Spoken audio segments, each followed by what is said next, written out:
Hare Krishna. Thank you so much, devotees, for that wonderful chanting and helping us imbibe this mood of separation.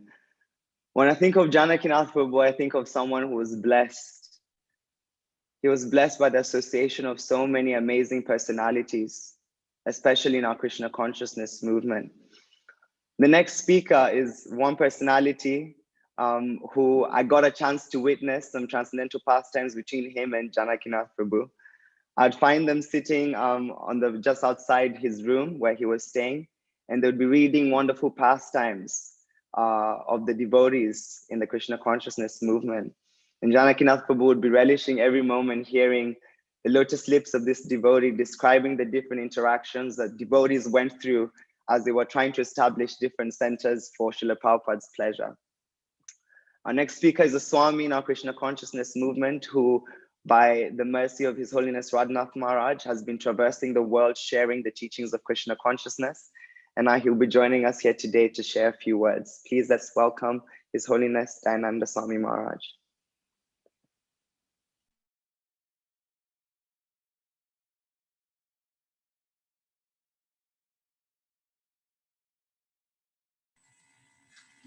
Om Gyantimirandasya Yanjana Shalakaya Chakshuranmalitam Jena Tasmai Shri Guruve Namaha. So, I feel very fortunate to be able to say a few words about Janakinath Prabhu. Like Jayam Prabhu just mentioning how about 2 weeks ago, when Janakinath was more active, the sun was shining, a few of us used to sit on the lawn together and read Prabhupada Lilamrita, or Transcendental Diary, actually, by Hari Sauri Prabhu. And, this intimately goes into a devotee's insight into Prabhupada's everyday activities. And, for a few days, Janakinath was listening and listening and listening. And I thought he must be tired now. I'll, give him an opportunity to say, okay. But he was actually encouraging all the time to go on. And he'd burst out laughing sometimes. And, I was wondering, why is he laughing? But he was laughing at the pastimes of the way Prabhupada dealt with his devotees. So yeah, he's a very special soul. And we all miss him very dearly. Lord Chaitanya, when he was asked what is the greatest misfortune, and he said, I can't think of no greater pain than the separation from a Vaishnava. And so I'm sure we're all feeling that. I am for one. That, there's a saying in the Western dialogue that you don't know what you've got until it's gone. And so this is the case, we tend to take our association for granted. But, this movement is full of very, very special souls. And therefore, we should try to take advantage and see, their qualities of being able to maintain their Krishna consciousness and enliven others in Krishna consciousness. This is not an ordinary thing, this is an empowerment by the Supreme Personality of Godhead, Lord Chaitanya. And seen in that way, I could see that Janakinath had already, obviously he's practiced devotional service before he came to the movement. And first time I saw him, he knocked on my door. And when I opened the door, he offered to do some services. Can I do anything for you? Did you need a hand with anything? I said, well, actually I do. I'm not very good with computers. I wonder if you could actually set me up. And so, he actually spent half an hour putting the computer back in place and showing me how to go on. And then a few days later, he'd come back and say, how's it going with the computer? Is there anything else I can do? And this went on for, some time. And I thought, he's a very special person. Actually, my false ego was inflated by his kindness. I was thinking, I must be a very special person. He finds, he wants to serve. But then after a while, I could see that he was dealing with everybody in the same way. And that's the nature of somebody who's elevated, is that they don't think about themselves. They inspire people to think, more. They inspire people to not necessarily think more of themselves, but inspire them to, feel as if I can do something, enliven them in devotional service. And this was Janakinath's great strength that, I never actually saw him. I don't think I've ever actually saw him miserable. I've seen him contemplative, but that wasn't so often either. It was usually a big smile on his face and just going on with devotional service. The next time, then, when I got to know Janakinath, we sometimes found ourselves on Sankirtan together. And one day in Leeds, I was walking up the street and it wasn't very nice weather. I was feeling a bit sorry for myself for the cold and the damp and having not so much success with the books. And I saw this devotee in the distance, and he looked like Biggles. Does anybody remember Biggles? Maybe the older devotees remember Biggles. He was a fictitious character, but he was a RAF pilot. And Janakinath was famous for the RAF pilot's hat he used to have, the fur hat with the wings on, and they were just dangling in midair. So, he used to wear this hat, and he was beaming like anything and stopping so many people. And I thought, actually, it's a matter of actually seeing the positive side in every situation. And that's why he was so successful in Sankirtan.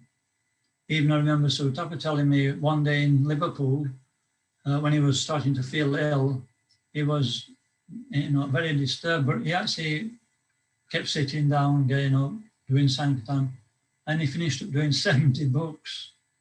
Even, most devotees in the movement can't do 70 books. What to speak of when they're ill. The first time I saw Janaki ill was in Manchester, and I came into his room in the morning, and he was a little bit subdued, not too much, and I could see that, he'd got something on his mind, and I thought I'll just leave him to, sort it out. And I went downstairs, and he came down and he apologized. He got nothing to apologize for not being so, reciprocal. Then a little later, I found out that he'd actually got, cancer. And so that was the beginning. And then obviously at some point, it became quite like Satyananda Swami. Satyananda Swami was saying that at some point he realized that, it wasn't working, the medicine, the cures. And so he started to speak to him about, how to face the upcoming momentous moment at the end of life. So, at some point it became apparent that Janakinath was going to actually experience the final test of life. And he experienced it, or he gave us the, what's the word? He set the example, that's the word. He set the example, which was a shining example, even though in so much difficulty. It's very difficult to even think about it. But, he just actually carried on. He was smiling, and he was just accepting the situation and working with his Krishna consciousness. I once went in his room when he was feeling very ill. He was laid down, and I could see there was like dozing, so I just sat and didn't say anything. And every so often he'd start chanting on his clicker. He was still chanting the Hare Krishna mantra in such a difficult situation. And then a few days later, last time I saw Janakinath, before he left this world, there were a few of us in the room, some of his old friends, some had come from Leicester to see him. And he was enlivened like anything. I couldn't believe it. He was just smiling, telling jokes, glorifying everybody. And then he turned to me and he said, actually, I've got a confession to make. And I said, what's that? He said, you keep one cupboard in your room locked. He said, I've always wanted to know what was in it. So one time when you were traveling, I opened the lock, took the lock. So, a devotee is not stereotyped. It's not, the spiritual world's not dull. Everybody's not on their best behavior. Like Janakinath, we can be cheeky as well. And so, but it was an attractive cheekiness. And it helps us to understand that we can be ourselves in Krishna consciousness. Janakinath was himself. He didn't try to be anything else. But at the same time, everything was for Krishna. So we don't have to give anything up. We just have to start becoming more thoughtful about how to dovetail everything with Krishna's service.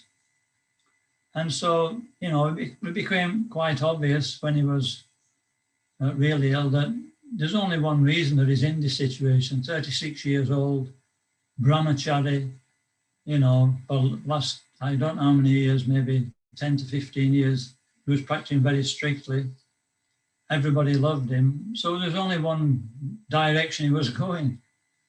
And, when I actually saw the smile on his face, just after he came back from the hospital, it's quite obvious that he's actually achieved the supreme abode in the shelter of Krishna. So, sadhu sangha, sarva shastri kai, lava mata sadhu sangha, sarva siddhi hai. At that moment's association with a pure devotee can give one complete perfection. So most people on this call, I'm sure they've had more than a moment's association. So even though we may think we didn't take advantage of it, now we can reflect on that association. And that association, we can start to imbibe those qualities in our own devotional service and achieve the same perfection that Janakinath did. So I'd like to stop here and give most the other devotees a chance to speak who actually are more connected with Janakinath in the ashram. So thank you very much. Srila Prabhupada ki jai. Janakinath Prabhu ki jai. Gaur Premanandi. Very well. Thank you so much, Ananda Maharaj, for sharing those amazing qualities about Janakinath Prabhu. I just remember one time when Ananda Maharaj was reading to Janakinath Prabhu, Janakinath had requested for me to give him a massage. As we all know, he was going through a lot of pain, and he needed massages on his back to kind of keep the pain, more steady. And on this particular day, I wasn't feeling too well, but I decided, no, I'll still go and give Janakinath Prabhu a massage. What to speak of myself, Janakinath Prabhu was going through such a difficult time. And so as Maharaj was, reading out to Janakinath, I was giving him a massage, and he could tell somehow or other that I wasn't doing too well. I was a little bit tired. I was a little bit weakened. And so Janakinath decided to take my hand and give me a massage. And I was telling him, okay, JD, I understand. Okay, fine. I'm a little bit sick today, but still, no, let me keep on doing the massage. I know you're in loads of pain. And then he kept me quiet and said, no, let me do this for you. And he kept on pressing some of my pressure points because he was quite aware of which pressure points give much more energy to one's body. And all this time we were relishing and hearing the wonderful pastimes from the books that Ananda Maharaj was reading. So from there, we can always see how caring and loving JD was. And as we heard earlier on today, he would, not want to be served by anyone, but would want to serve others. And so I remember that beautiful pastime from that interaction. Thank you so much, Ananda Maharaj, for sharing. Our next speaker is His Grace Ananda Chaitanya Prabhu, who actually joined the Brahmachari ashram together with His Grace Janakinath Prabhu. Ananda Chaitanya Prabhu served as his authority as well for a significant amount of time. As he started the College of Vedic Studies, which is now transformed to the School of Bhakti, he would obviously engage JD in different activities and in different preaching programs. He also encouraged him to go out on books, and they had a few Sankirtan memories together, which I'm sure we'll get to hear from. And so we'd like to welcome His Grace Ananda Chaitanya Prabhu. Hare Krishna. Hare Krishna. Om Jnanatimirandasya Jnananjana Shalakaya Chakshurunmilitam Yena Tasmai Shri Guruve Namaha. Hare Krishna, everyone. I'm honored to be able to speak about our illustrious Janakinath Prabhu. I'm really sad that I'm not able to be there physically with everyone to commemorate his wonderful life, his dedication, and to glorify him. So, but COVID restrictions meant that I wasn't able to make it to London. Janakinath Prabhu was very, very dear. Very, very dear to everyone, I guess. I find it very difficult to really put into words as I was reflecting on what I could say, what I should say. It's very difficult to really put into words the nature of our relationship. It was so variegated. I guess we're also variegated, but I think Janakinath Prabhu was especially variegated as a person. And there were so many facets to our relationship. But it was deep. It was deep. And of course, the bubbly, very happy, joyful, smiling monk was very prominent. But aside from that, there was also a very deep, thoughtful, contemplative person. And that's a person that I really connected with. Many a conversation late into the night. Somehow, some of the best conversations always happen at nighttime. But I knew that if I was entering a room with Janakinath Prabhu at 7 o'clock, I wasn't going to get out before 12. Because, yeah, we would just get into a conversation, it would go deep. And he always had so much to share, so much to ask, so much to discuss and talk about. And I think the conversation centered around three main things. He really wanted to talk about how to preach, how to spread Krishna consciousness across the world. He never thought small. He always wanted to do something big for Krishna, and he did in so many ways. He wanted to speak about how to advance in Krishna consciousness. He was very concerned about how we can make the utmost use of our opportunities, so many opportunities that we have. And he always wanted to speak about services, what services he could do which would help him to be most effectively engaged. So we will discuss for many, many hours. He had so many different opportunities and possibilities. Of course, the service to His Holiness Chandramani Maharaj, his Guru Maharaj, were very, very important to him. But then alongside that, there were so many services in terms of preaching and so on at the manor. And we'd spend long, long hours discussing the details and the ins and outs and the possibilities and the combinations. And then by midnight, we would come to some sort of agreement, some sort of understanding.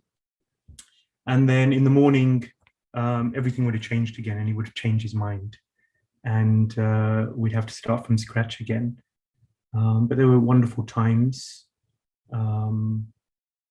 2011 and 12 was when Ghanshyam Priya Prabhu was in the ashram. And the three of us, Janakinath Prabhu, Ghanshyam Priya Prabhu, myself, we spent a lot of time together, preaching at universities and so on, and discussing how to take over the world. And Janakinath Prabhu would always come out with the most far out ideas, the most creative ideas. And he really wanted to do something big for Krishna, for Srila Prabhupada.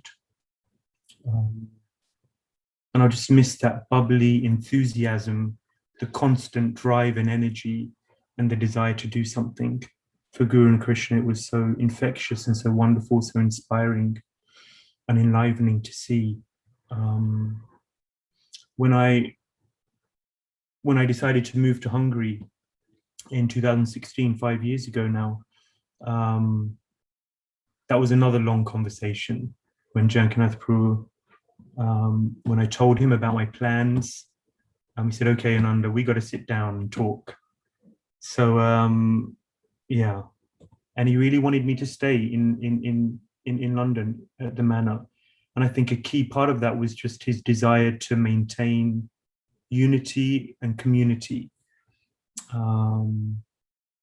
Yeah, he was such a, like so many devotees have said, He was real glue who really held people together, really wanted us to be one big happy family forever, and to be physically together as much as possible. And yeah, he was such a real society builder, I think. And he really created a mood of warmth and community amongst people in the ashram, in pockets of communities, and also I think just generally we see how many people are on this Zoom call, how many people are so inspired by his person, by his qualities, his nature, and it really shows what an impact he had on so many people. And he really wanted everyone to be together, and it was so wonderful. But like I was saying at the beginning, he was deep. He was deep, and he was really thinking about life, thinking about Krishna consciousness, really trying to understand Krishna consciousness, and how to really advance. And I think many times he took the humble position in his relationships with various devotees. He was like a nectar hunter, like a bee, always going around and trying to find out people from all areas of our society, wherever he went, whichever country he was in. He always tried to find those devotees who have the nectar. There's always certain individuals who have the nectar. So he was always looking for those people, and he would always look to find some time with them and talk to them and understand what is this person's secret in terms of advancing in their Krishna consciousness. And most importantly, how do I imbibe that in my own life? So he's very sincere, and he wanted to know Krishna. And I think that culminated in the past years. And we see the results of his of those amazing endeavors. In terms of one other thing, in terms of his service, in terms of working out what service he wanted to do, ultimately, he wanted to do something big for Krishna. He wanted to serve nicely, but his main considerations were two. He wanted to do something that was useful. He said to me many times, Ananda, I just want to do whatever's useful, what is needed, what's most needed at the temple right now. And many times he said to me, if we need a cleaner, we were struggling sometimes to replace Prayojan Prabhu, who was aging at the time. And I guess still is, I imagine. And he said, let me take his service. If that's what's needed, I'll take his service and I'll do the cleaning around the temple and change the bins around the grounds. And I'll do that 6 days a week, no problem. If that's what's needed, I'm happy. He just wanted to be useful. He wanted to fill the gaps. He said, what service does no one else want to do? And I'll do that service. So he had so many skills and abilities, such a capable person, but he was ready to simply serve. And that's real brahmacharya, that's real spiritual life, to be ready to simply serve in whatever capacity is required, in whatever capacity one may be asked to serve in. And his second main consideration was that he wanted to be with the Vaishnavas. Janakinath Prabhu, as so many devotees have said, he just wanted to be with the Vaishnavas. And it's interesting, he had a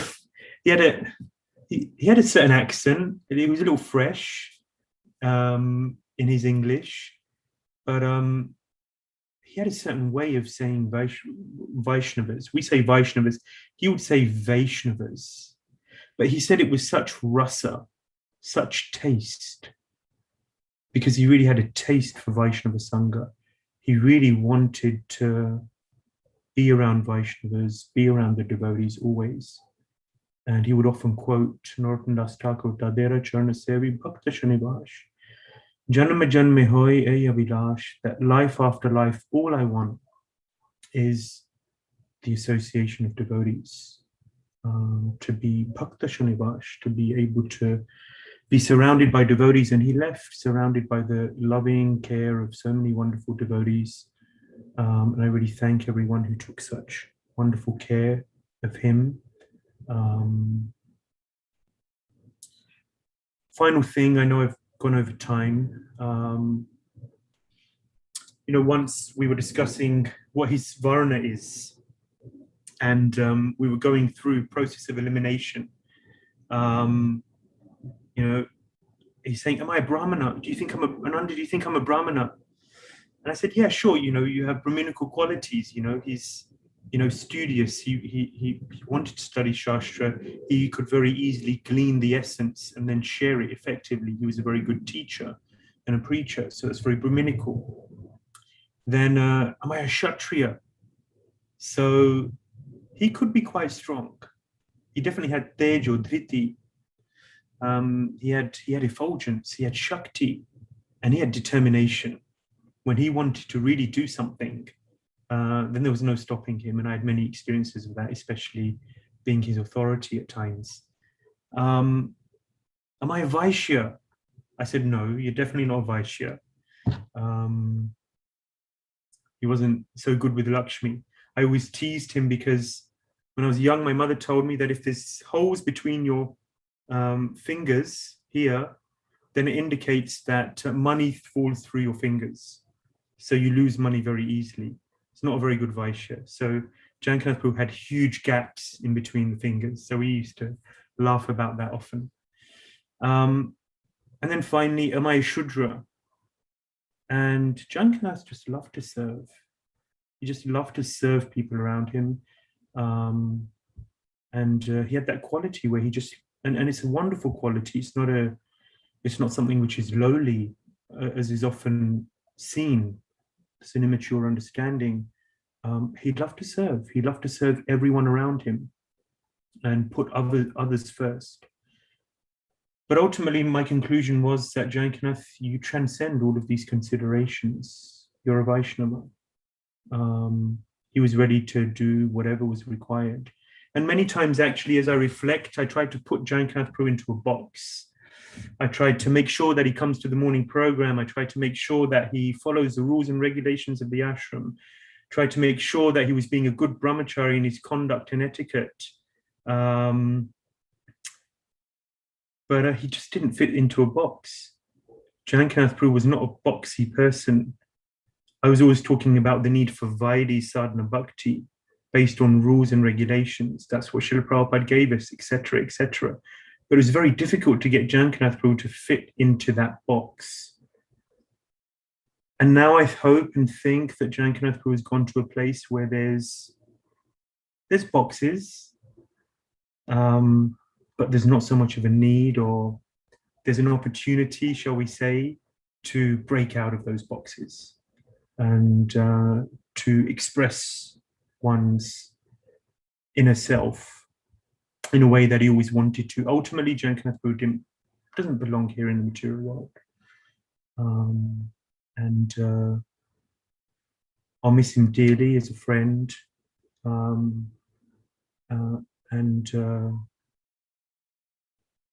I thank him for everything that he gave to me. And yeah, it's difficult to say. Hare Krishna. Srila Prabhupada ki jai. Janakinath Prabhu ki jai. Thank you so much, Ananda Chaitanya Prabhu, for your wonderful share. It really touches our hearts to hear this. Prabhu mentioned how JD always looked for different ways to share Krishna consciousness. And during his time, his latter years, JD decided to work on ways on how to expand the teachings of Krishna consciousness to those who might not have the opportunity to understand it. One amazing way he did this is through his cancer retreats. These cancer retreats were there for individuals who were also going through cancer, or who were probably at a terminal stage, had no understanding of how to transcend the modes of material nature, had no understanding about Krishna consciousness. So JD approached these people and brought them to the Bhaktivedanta Mana and gave them an experience. And I remember being there and some of them saying, actually, today I forgot that I had cancer, and I felt so happy being around Krishna and all these people around Krishna. And so JD developed this even more. It touched me so much because I joined the movement thinking I could help my mom, who was diagnosed with cancer also. And through JD, the experience I saw with JD and what he did for these people, it made me understand that only by giving people Krishna consciousness can we truly help them in whatever circumstances they have in their lives. So we would definitely like to continue with this wonderful initiative that Janakinath Prabhu started. He went on to develop a smile seminar, which is also appealing to individuals who are not so familiar with spiritual knowledge, but would understand the basic principles of spirituality. And we would like to, make this happen again, and would like to, continue doing these retreats and helping these individuals who are in similar situations as JD, to give them the hopes that, things will be better out there for them in their lives. So if anyone is interested in either supporting or being part of any of the activities you might have, do send me a personal message saying interested, together with your phone number and name, and then we shall contact you in the later weeks when we're working on different projects to continue this wonderful legacy that JD left for us. Hare Krishna. We can also see on the chat, JD's family is here with us, and would like to, offer our respects and condolences to them as well. And so if possible, all the individuals, if you can, please do turn on your cameras so that we can see you and JD's family can see you, and also, appreciate all these wonderful people who've come to see him. Moving on swiftly, we have another devotee who spent time with Janakinath Prabhu at the Bhaktivedanta Manor. This personality lived at the ashram for 8 years, and during this time went on books, performed Sankirtan, and tried his best to spread Krishna consciousness to JD. And so I'm sure he has a lot of experiences that he'll be able to probably give us a gist of and share with us. So we'll like to welcome Sundar Madhav Prabhu. Hare Krishna. Hare Krishna. Vanchakalpatarubhascha kripa sindhu evacha patitanam pavanebhyo vaishnavebhyo namo namaha. So thank you, devotees, for this opportunity to speak something about our beloved Janakinath Prabhu. I first met Janakinath in 2006 and immediately was attracted to him. I liked his bop. I liked the fact that he used to listen to hip hop. I liked the fact that he was cuddly. I liked the fact that he was a devotee. So immediately I felt, very open to Janakinath Prabhu. So I remember after his initiation, a few days after, we were shaving up in the ashram together. And I said to him, calling you Janakinath is just too much of an effort for me. So I said to him, I think maybe JD will suit you better because it's a cool name and it's in line with your initiated name. And so the name JD sort of caught on. And about a year later, he came to me and he said, Sundar, he goes, it's helped me so much in my preaching. I goes, what do you mean? He goes, people will normally find it a mouthful to say Janakinath, especially those that may not have any experience in in Indian languages or anything like that. So he goes, JD, he goes, everyone can say that. And he goes, thank you for that name. He goes, people resonate with it. So I wanted to share basically how Janakinath's life has impacted my life, things that I will carry with me for the rest of my days that I learned from him. And one of the first ones was, his ability to use anything in helping give Krishna consciousness to others. Whether it was a nickname, whether it was a magic trick, whatever it was, you could have given him a block of wood and he would have somehow used it in preaching. He was just ingenious like that. So I remember once, he would learn magic tricks. And every now and again, when he'd see me, he would say, Sundar, let me try a trick on you. And I used to like magic. I don't know if you remember Paul Daniels and all these guys. So I'd be like, yeah, show me a magic trick. So he used to take me in a room, show me the magic trick. He goes, I'm doing this tonight. Let me just see if it works. It always worked. And I was blown away with it. And I would say to him, JD, tell me, how did you do that? And before I could finish my sentence, he would run out because he didn't want to reveal the secret. And so a few months later, he did it again. I asked him and he ran out of the room and he was gone. So the third time it happened, I thought, I'm going to get him to tell me how to do these tricks. I've just been fascinated and I need to know. So I said to him, yeah, let's go in this room. So we're in the sleeping room, for those that know, in the ashram. And this time I stood in front of the door, between him and the door. Then I was like, he's not going to get out. So I said to him, yeah, show me the trick. He showed me the trick and it was a really awesome trick. And then I said, that's it. And I ran to him and I grabbed him as a joke, like, you know, I'm not going to let go. And then somehow he slipped and we both ended up on the floor. And so I had my legs around him and I said to Janakinath, I'm not going to let you go. You have to tell me how to do this trick. You know, you've done this so many times. You're not going to. He was like, Sundar, relax. Okay, I'll tell you. And then eventually he showed me and I was just fascinated by, you know, how intelligent it was. So his ability to use anything and everything in his preaching was something that really, really stood out for me. I remember he spent time in India, in Chowpatty, before he joined the ashram, especially at the Govardhan Eco Village. So at that time when he was there, it wasn't called Govardhan Eco Village. It was just known as Wada, or the farm. This was the few months before it got developed fully to what it is today. So I told him I'm coming there for 3 months to do my Bhakti Shastri online. I needed a place which was quiet and that I could focus. And he said, great. He goes, when you come to Bombay, let's stay there for a few days and then we'll go to the farm. So he met me at the Chowpatty temple and he said, let's meet the devotees. So he took me to Govinda Prabhu's room and we were there. I said, Hare Krishna, Govinda Prabhu. He said, Hare Krishna. And then after a minute, he started glorifying Janakinath and how amazing Janakinath was. And so after seeing Govinda Prabhu, I remember we went to see Gaurgopal Prabhu, went into his room. Hare Krishna Prabhu, he said, Hare Krishna. And then after a minute, he started glorifying how amazing Janakinath was. So I was seeing that there was a theme developing here. And then as we were going through the courtyards to all these different devotees' rooms, people would just come to him and say, hey, Janakinath Prabhu, hey, Haribol, how's it going? You hug him, they'll stop, you know, they'll shake hands, you know, all these different things. He was like a local celebrity devotee.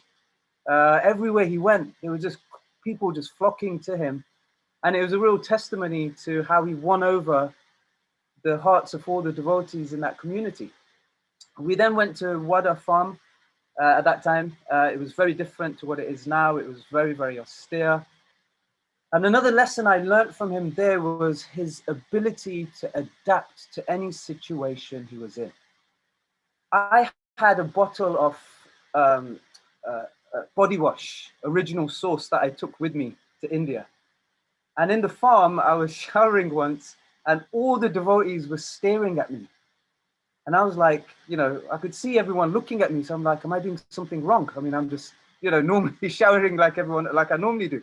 And so I asked Janakinath Prabhu, I goes, why is everyone staring at me? He goes, Prabhu, you've got a plastic bottle of, you know, Western soap. He goes, we don't use that here. I goes, what do you guys use? He goes, we use cow dung. You know, we live off the cows, we use cow dung. It was called Upton, cow dung body wash. So I was like, okay. So I goes, do you use that? He goes, yeah. And just at that moment, he started brushing his teeth with some brown powdered stuff. So I'm like, what's that? He goes, oh, it's cow dung toothpaste. I goes, you use that for your teeth? He goes, yeah. And his, you know, his ability to just take on to that lifestyle, you know, his dhoti was stained with cow dung. He had dust all over him. He was using cow dung products. So whether he was in London, whether he was doing a TEDx talk, whether he was with, you know, senior devotees, whether he was in a farm, whether he was at the manor, central London, wherever he was like water. He could adapt to any situation effortlessly. And that's something that I very much appreciated with him and tried to use in my life. You know, there was one time we were leaving the farm, we were going back to Chowpatty, and the devotees like, look, we got no vehicles available, you both have to just hitchhike. And so they took us on a motorbike, dropped us off to the highway, and me and JD were there, and he goes, yeah, it's easy, don't worry about it. I was like, you know, I need to be quite methodical. Is the transport arranged? What time is it coming? He stuck his thumb out, this truck driver came, pulled over. And JD was like, see, it's easy, Sundar, relax. He was always telling me, relax. So we get into this truck, and Janakinath's Hindi wasn't the best. Anyway, he managed to communicate to the guy, can take us to the town, wherever we were going. And I looked at the driver, and the driver's eyes were bloodshot red. And he kept smiling every now and again, randomly. And so I was sitting there at the front and Janakinath was at the back, and I was thinking, oh my God, JD, you know, of all the people to pick, he picked someone who's probably high on drugs, someone who's bad, because now we're stuck in a van with him. So I was chanting, and I remember thinking to myself, if this truck driver tries anything funny, poke him in the eyes. You know, that's the weak spot. He's not going to be able to do anything there. Just poke him in the eyes. I'll take control of the truck. Well, it's my job to protect everyone. Especially Janakinath, you know, he's such a fun-loving guy. So I was thinking this, so I thought, you know, this was over the course of 2 minutes. I was like, okay, this is the plan. So I turned back to tell Janakinath in English, thinking the truck driver isn't going to understand English. And as I was going to tell Janakinath, if he tries anything, do this. I looked back and Janakinath was there, completely knocked out. You know, he was fast asleep. And I looked and I just thought, you know what, forget it. Just enjoy the ride. And I learned from Janakinath also that sometimes just have faith, relax, don't worry, and just enjoy the ride.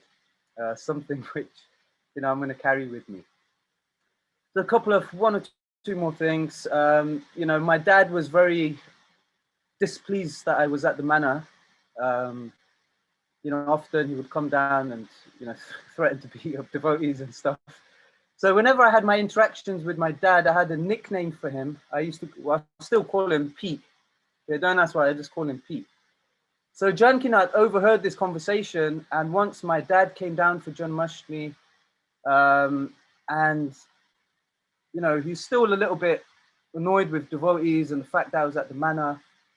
And he came, and all of a sudden Janakinath came and went, "Hey Pete, Hare Krishna, Prabhu," put his arm around him and gave my dad a hug.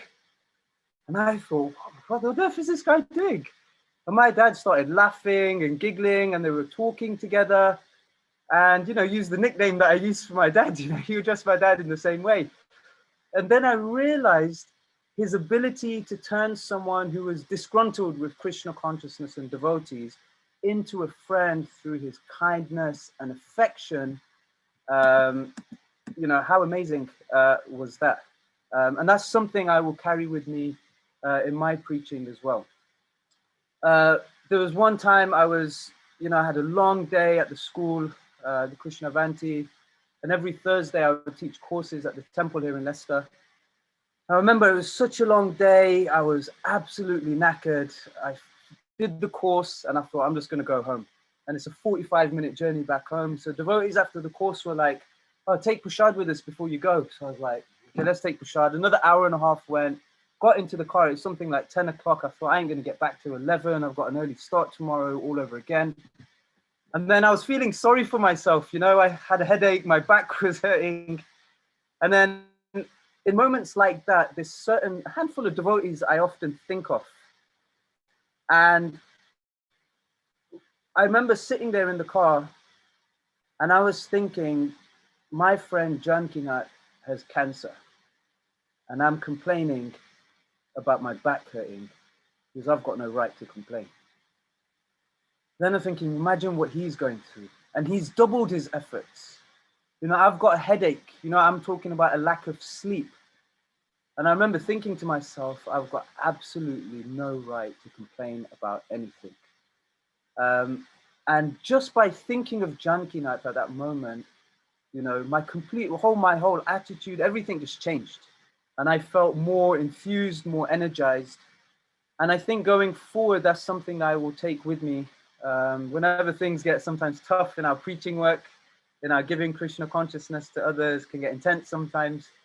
You know, he'll be one of the devotees in that group of devotees I think of who have gone through so much difficulty in order to serve the mission. Devotees rang me and said, you know, Sundar, he hasn't got long left, maybe weeks, maybe months. Come and see him one time. And so I was thinking maybe, you know, in a couple of weeks, maybe next week, I was actually planning of seeing him. But I had this overwhelming feeling that, you know what, don't take the risk, just go immediately. So a couple of days after, I was lucky enough to go see him. Dayananda Maharaj was there, I think Shesha, Nishkinchana, Nisimhanam, a few other devotees were there. And I was so grateful I got to see him. And I saw him in so much pain, but he was making the devotees laugh, you know, typical JD. always there in his hastaras, making everyone laugh. And then he said something, he goes, he was reflecting on his life and he realized the greatest asset he had was his sadhu sangha. You know, he goes, his sadhu sangha, association of devotees, got him through everything. He says this was his one big asset. And I remember as I was leaving, I held his hand and spontaneously I kissed his hand. I don't normally do that. I kissed his hand and I said to him, I had a feeling this would be the last time. He said to me, suddenly whispered, because his voice had gone at that time. He said, Sundar, come again with Guru Das and the crew. He goes, I want to hear a Gauranga Kirtan. And I said to him, yeah, I'll come. But I had a feeling this would be the last time. So I held his hand and I said, Janakinath, in any future life, if I ever bump into you again, I said, you'll recognize me because I'll come and hug you. I had this thing, I would always hug Janakinath whenever I saw him, because it made me feel really good after hugging him. I said, you'll recognize me because I'll come and hug you really tightly. And then his last words to me were, that's great, but just don't come back as my girlfriend. And then he said that, I thought, you know, they were the last words he said to me. And then I thought, you know, on the way back, just 1 minute, and I've gone over time. On the way back, you know, I had a 2-hour drive back to Leicester, to Nottingham. And I was thinking, in Krishna consciousness, is there anything higher than winning over the hearts of every devotee he's met and every person he has met? You know, he obtained the full mercy of his beloved spiritual master. You know, we've seen on these Zoom calls that, you know, hundreds of devotees every time. I mean, what greater goal can there be in life in Krishna consciousness, winning the hearts of the devotees? I'm going to finish off just on one verse. Tumara Hirdaya Sada Govinda Vishram. Narottam Das says in this bhajan, E Bara Karuna Karo, that the Vaishnava's heart is always the resting place of Lord Govinda. And wherever Janakinath was, before cancer, during cancer, every situation, he was carrying Lord Govinda within his heart. And then he says, Govinda Kohena Mora Vaishnava Pran. He says, Lord Govinda himself declares that the Vaishnavas are also in my heart. And I can't help but think that J.D. Prabhu has a special place in the heart of Radha Gokulananda. Hare Krishna. Janakinath Prabhu ki jai. Thank you, please. Thank you so much, Sundar Madhav Prabhu, for that beautiful, wonderful share. We'll now jump into a wonderful video that was created by some devotees to strengthen our meditation on JD. We hope you all could enjoy it. Hare Krishna.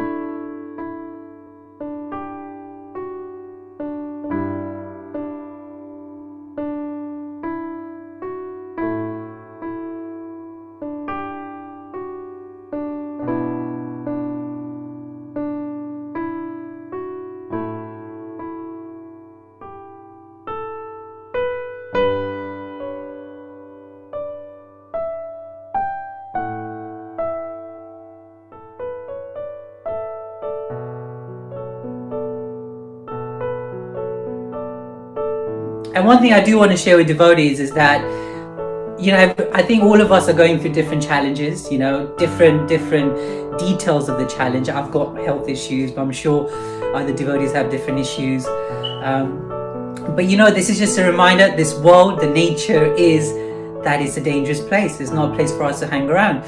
And so it's a good reminder, you know, and this is something I do want to share with devotees, that those who are going through challenges, that these challenging times are actually, and I mean this because I'm going through it, experiencing it, these testing time is the time where you really relish Krishna consciousness.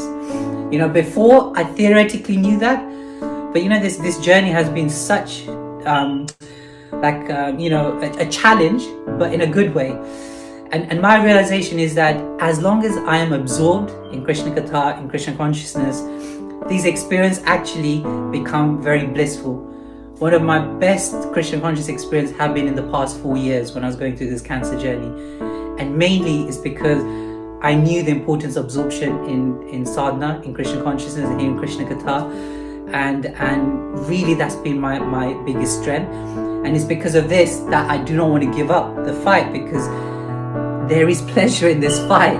Ironically, I hope it makes sense.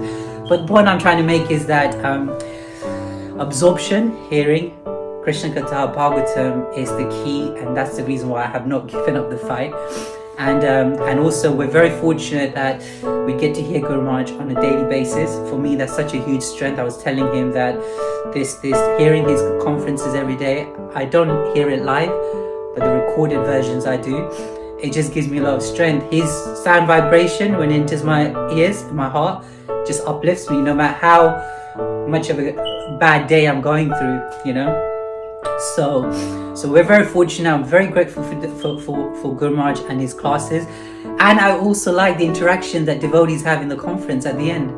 You know, it's sweet. It's always nice to hear devotees' reflections, realizations, and icing on the cake is, you know, it was always nice to hear Sridevi Mataji at the end of the conference with her realizations and questions, very deep and thought-provoking. You know. So yeah, devotees, just want to say thank you so much for all the love and support. I really do hope and wish that, you know, April things are okay, things are lifted, and you know, Guru Maharaj decides to do a disciple conference, and then, you know, we can all meet and rave it up. So yeah, I'm doing well. I'm doing really well. I just wanted to share this, yeah, things are okay. You know, even going at the hospital, for me, it's great because I meet amazing people. The staff's amazing, and hospital's a great place to make you more sober and very reflective. You know, I had a lot of opportunity to hear and chant at the hospital when I came back, and it was nice. You know, I just thought I'd end it with a lighter note, so I thought I'd share this. When I was in the hospital, because one of my symptoms, my colon gets blocked up, I get constipated. So one of the person at the hospital, he just shared me this joke, so I'll end it with a joke. He said that, have you seen this new movie come out? It's called Constipation. And I'm like, no. He goes, oh, that's right, because it's not come out yet. I found that hilarious. I hope I don't get in trouble for that joke. But anyways, devotees, thank you very much. Yeah, I just pray to Krishna that somehow or the other I get an opportunity to render service for all the wonderful prayers and affection you've all shown me as well. So thank you. Till next time, Gauranga, don't give up the fight.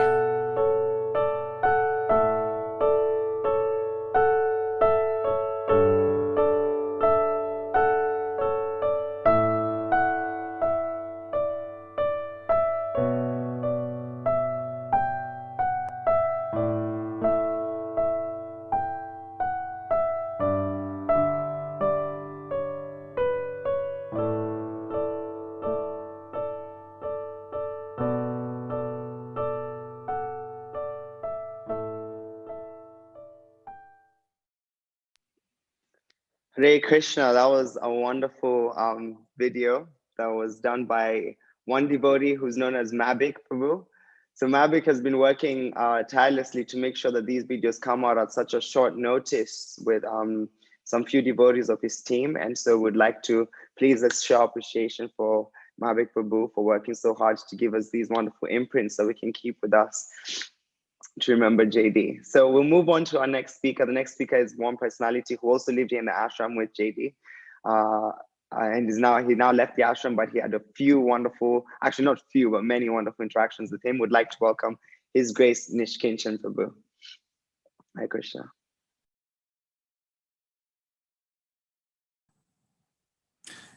Hare Krishna. Hare Krishna. It's nice to be here with all the devotees, all the friends.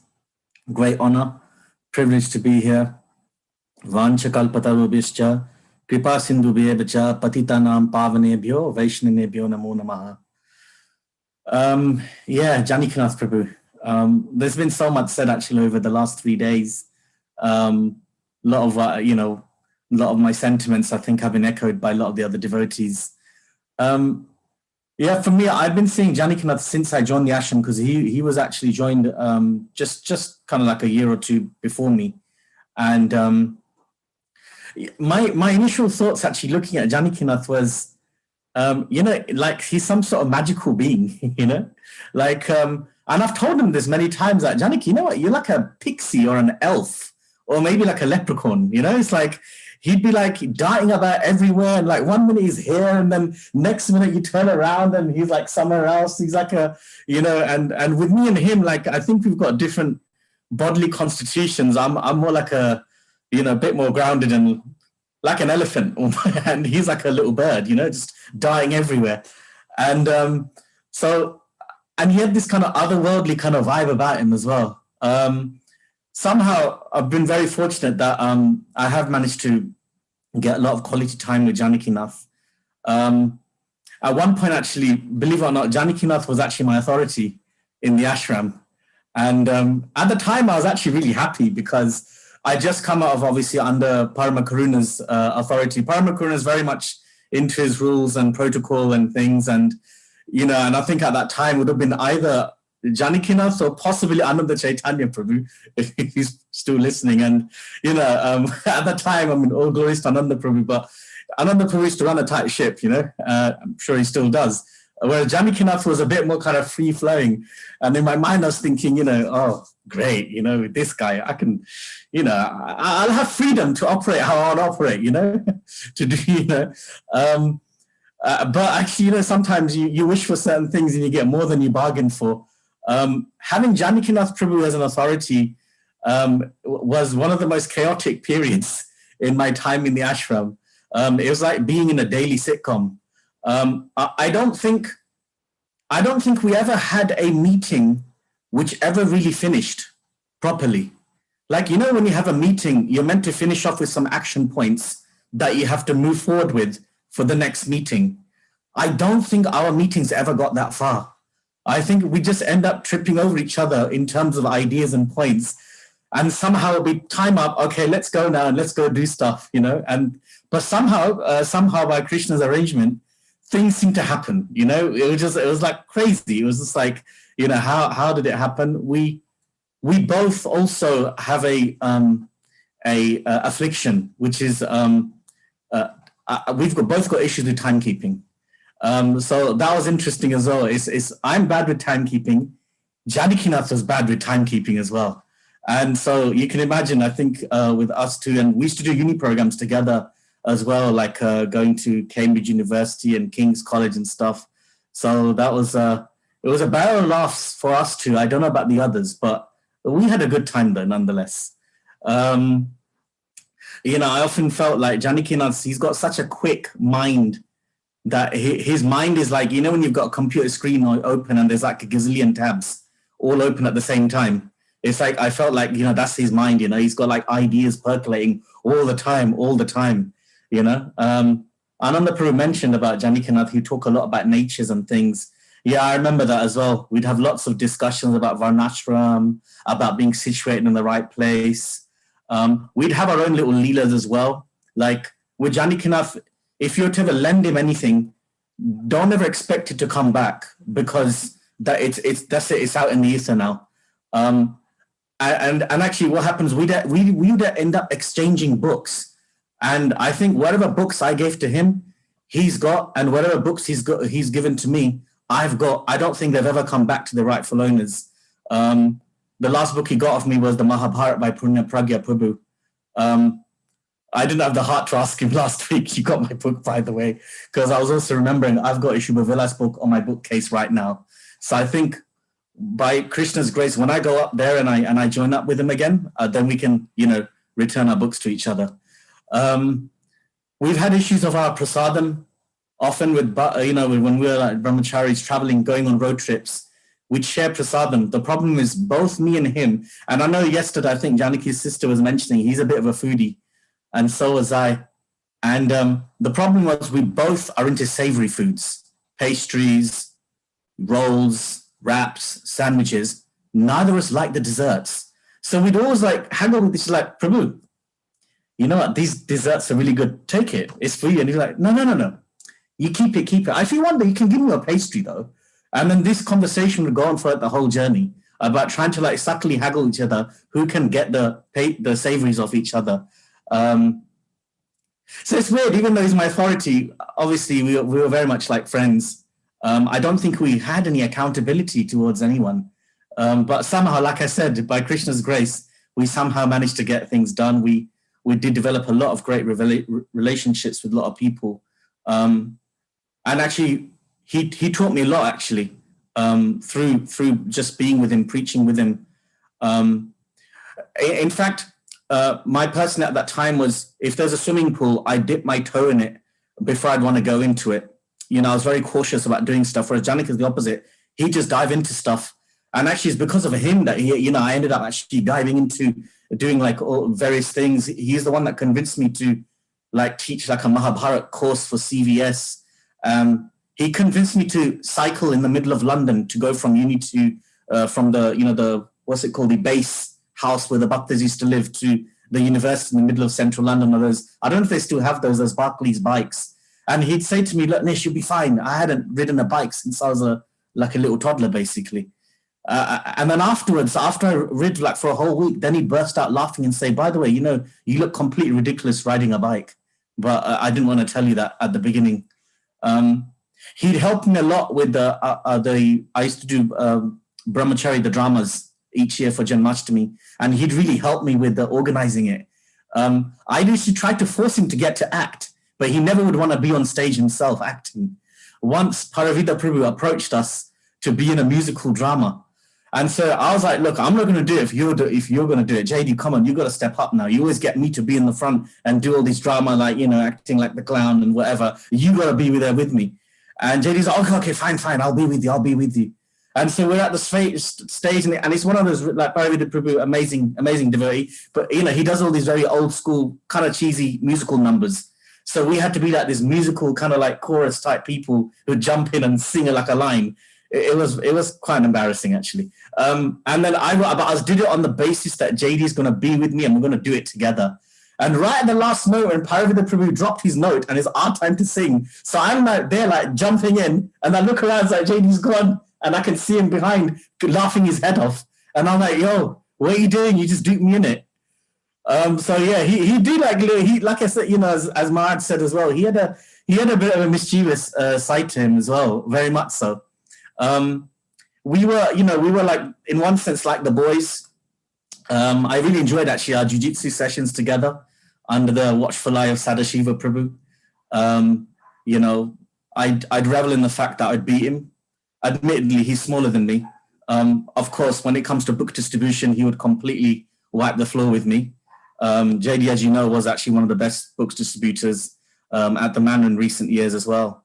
And yeah, so there's a lot of joy, there was a lot of fun, there was a lot of games, but there was a lot of depth there as well.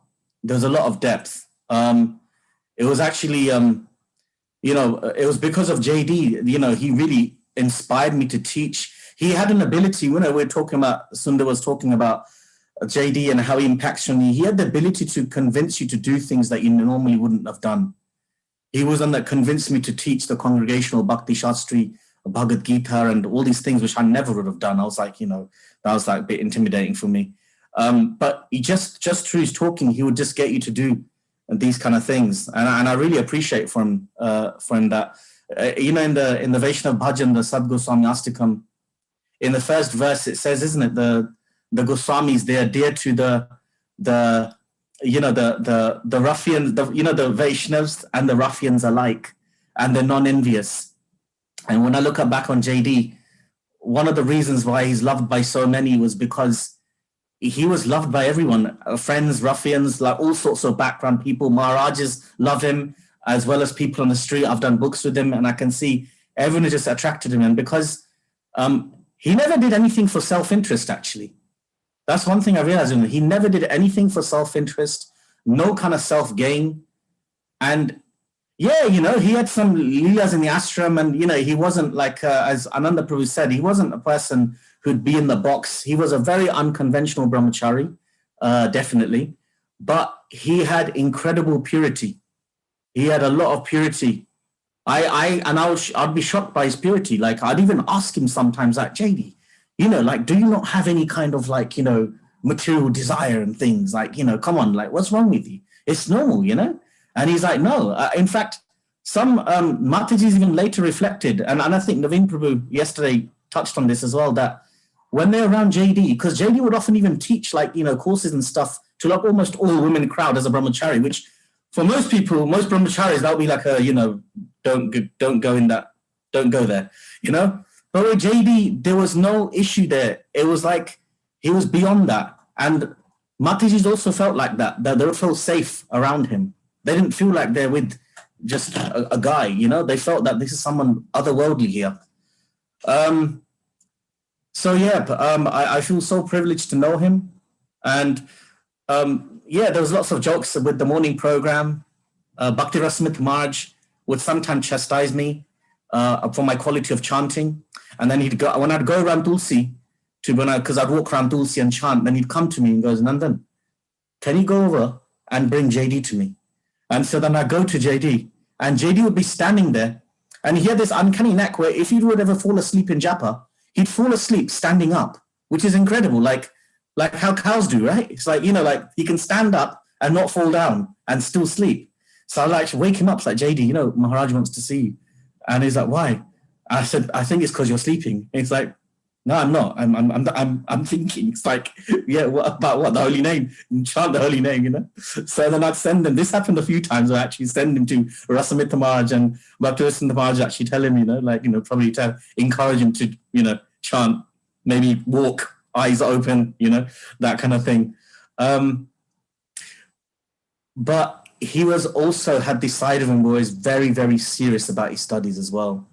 And I used to see that especially retreat times when we used to go on a yearly brahmachari retreat, because in the ashram, all I see is he'd go from meeting to meeting or program to program. Like he's just connecting with people non-stop, right? So I was thinking, he obviously, you know, he's got amazing knowledge, but where does he get it from? Where does he get time to study? But then I used to see him at retreat time, he would just hide away in some corner of whichever dham we've gone to, you know, and you would not see him for the rest of the day and would be locked in his books. So he had that deep, sober, you know, that gravity side to him where when he was serious about his studies, he would be very, very focused on that as well. He was, he was an expert negotiator. I used to see him, the way he used to deal with people in programs, difficult people, and ways to just pacify them when they'd actually be very kind of like provocative. Today, JD, obviously, we had his cremation ceremony and, you know, his last rite ceremony at the manor. When I came back, this, not devotee, there's like a gentleman, he called me up. He's been practicing Krishna consciousness for a few years, but first he's been having serious problems. And because of that, he's developed an antagonistic mood towards Krishna, towards Krishna consciousness movement and things like that. And he was saying a lot of things which could have been like, maybe, well, they were wrong. There was part of me, if I would have like contended them and said, actually, you know, look, let's just pause here because you're saying a lot of things here, which, you know, we need to clarify and correct maybe. But then I thought to myself, immediately in my mind, I just thought of JD. And maybe because that day of today, we've been having Janakinath's ceremonies. And I literally, the first thing that came to mind was, how would Janakinath deal with this difficult individual who's been through a lot of difficulties? And I know, and then that's when I realized that when you speak to JD, he doesn't look at what you're saying. He looks at what you're feeling. He looks at what your heart is saying, not what your words are saying. I realized when this person was talking to me, yes, he was being aggressive. He was being antagonistic. But by just thinking about JD, I realized what this person was actually looking for is actually someone to reach out to. He wants to kind of like, he wants someone to, you know, to like, you know, give him some comfort and reassure him that, look, you're on the right path despite his aggressiveness. And I know that, and I thought, how would JD deal with it? And that's how I actually took that approach to him. It worked. He agreed to actually, like, you know, have further correspondence. And I was really thinking about JD. It was because of JD that I actually felt like that. He helps you to get to the essence of when you're talking to someone. So that's one of the main things that I'm taking from JD in my time with him. that when you speak to people, not just listen to what they're saying, but listen to what their heart is saying behind the words. I was very fortunate last week, like Sundar Prabhu said as well. I also had an inkling JD may go soon, and therefore I did something naughty. I whittled my way in on the Monday to go in, even though I didn't have a booking to see JD. I was very glad I did, actually. It's something JD would have probably done himself. I got a chance to massage him, and I felt my heart melted, actually, because I didn't know if he would remember, if he was fully conscious. But as soon as I came in, and even though he's fully emaciated, he was like, "Oh, Nish, come, massage me, right?" And and it was just like I felt so much gratitude. He's given me so much mercy to do this. Then the next day, also, I saw him again with Sundar Madhav and Sheshar and Narasimha Manam and others. And it was, even though he was completely emaciated right till the end, mentally he was on point, cracking jokes, having fun. I'll finish off this last little line that he said to us. One of the last things he said to us, that, when Sundar Madhav was saying he was appreciating Vaishnava association, and he said to all of us, "Please forgive me for any of my offenses, and please, accept my obeisances." And then he said, "I take the dust of all your lotus feet." And it was such a deep line that he said. And we were all feeling very heavy and emotional. And then after about 1 second, he goes, "Yeah, I'll take the dust of all your lotus feet, and then I'll wash my hands." And then he just left it like that. So he's like, and that's classic JD. He's deep, but he's joyous, and he's cheeky, and he's just a beautiful personality. And I just pray that we can all keep his legacy going by becoming sadhus ourselves and spreading this Krishna consciousness to others. He really, for me, embodies that the verse in the Bhagavad Gita, Makchita madgata prana bodhayantas parasparam kathayanchas tamam nityam tushyanti charamanti cha, where Krishna says to Arjuna, "The thoughts of my pure devotees dwell in me, and they're always enlightening one another and conversing about me." And that's JD all over.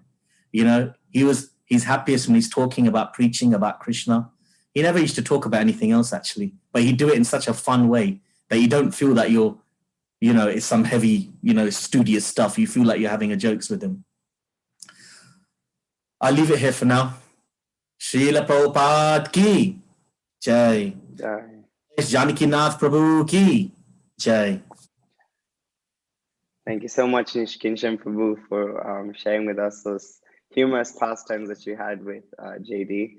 Up next, we have another devotee. His name is Gurudas Prabhu, who spent some time in the Brahmachari ashram here at the Bhaktivedanta Mana with JD, and is currently actually preaching in the Brahmachari ashram in Leicester.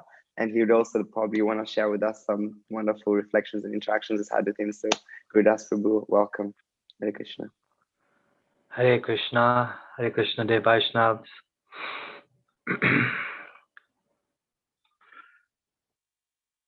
Yeah, we had some wonderful offerings there. Ananda Maharaj, Ananda Chaitanya Prabhu, Sundar Madhav, Nishkinchan Chaitanya Prabhu. I'd just like to read something, what I wrote.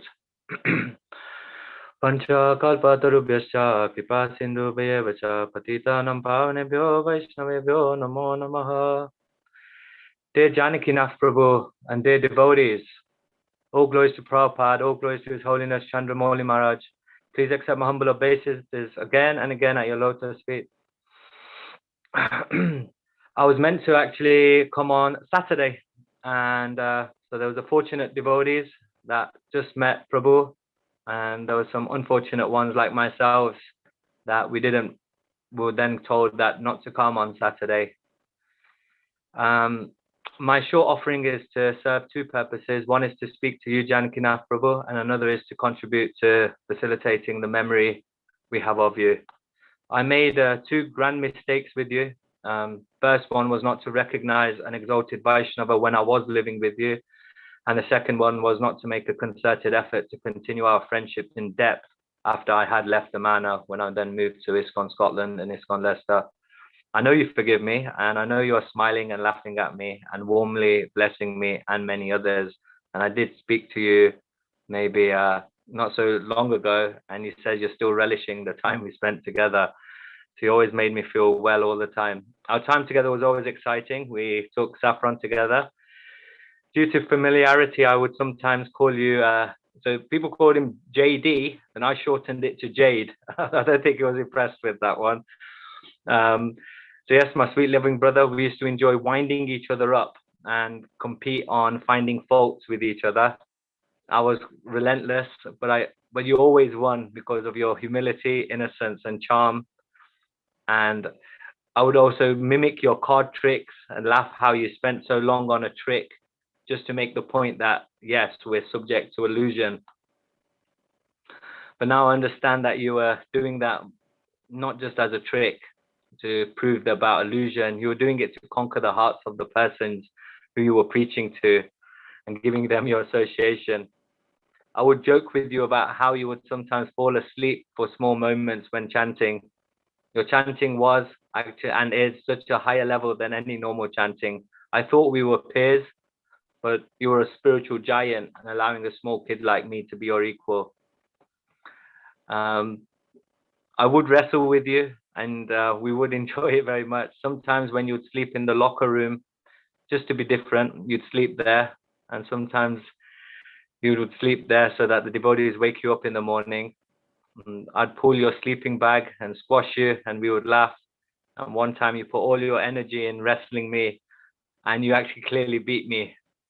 And I was humbled, and I was actually very happy that you won.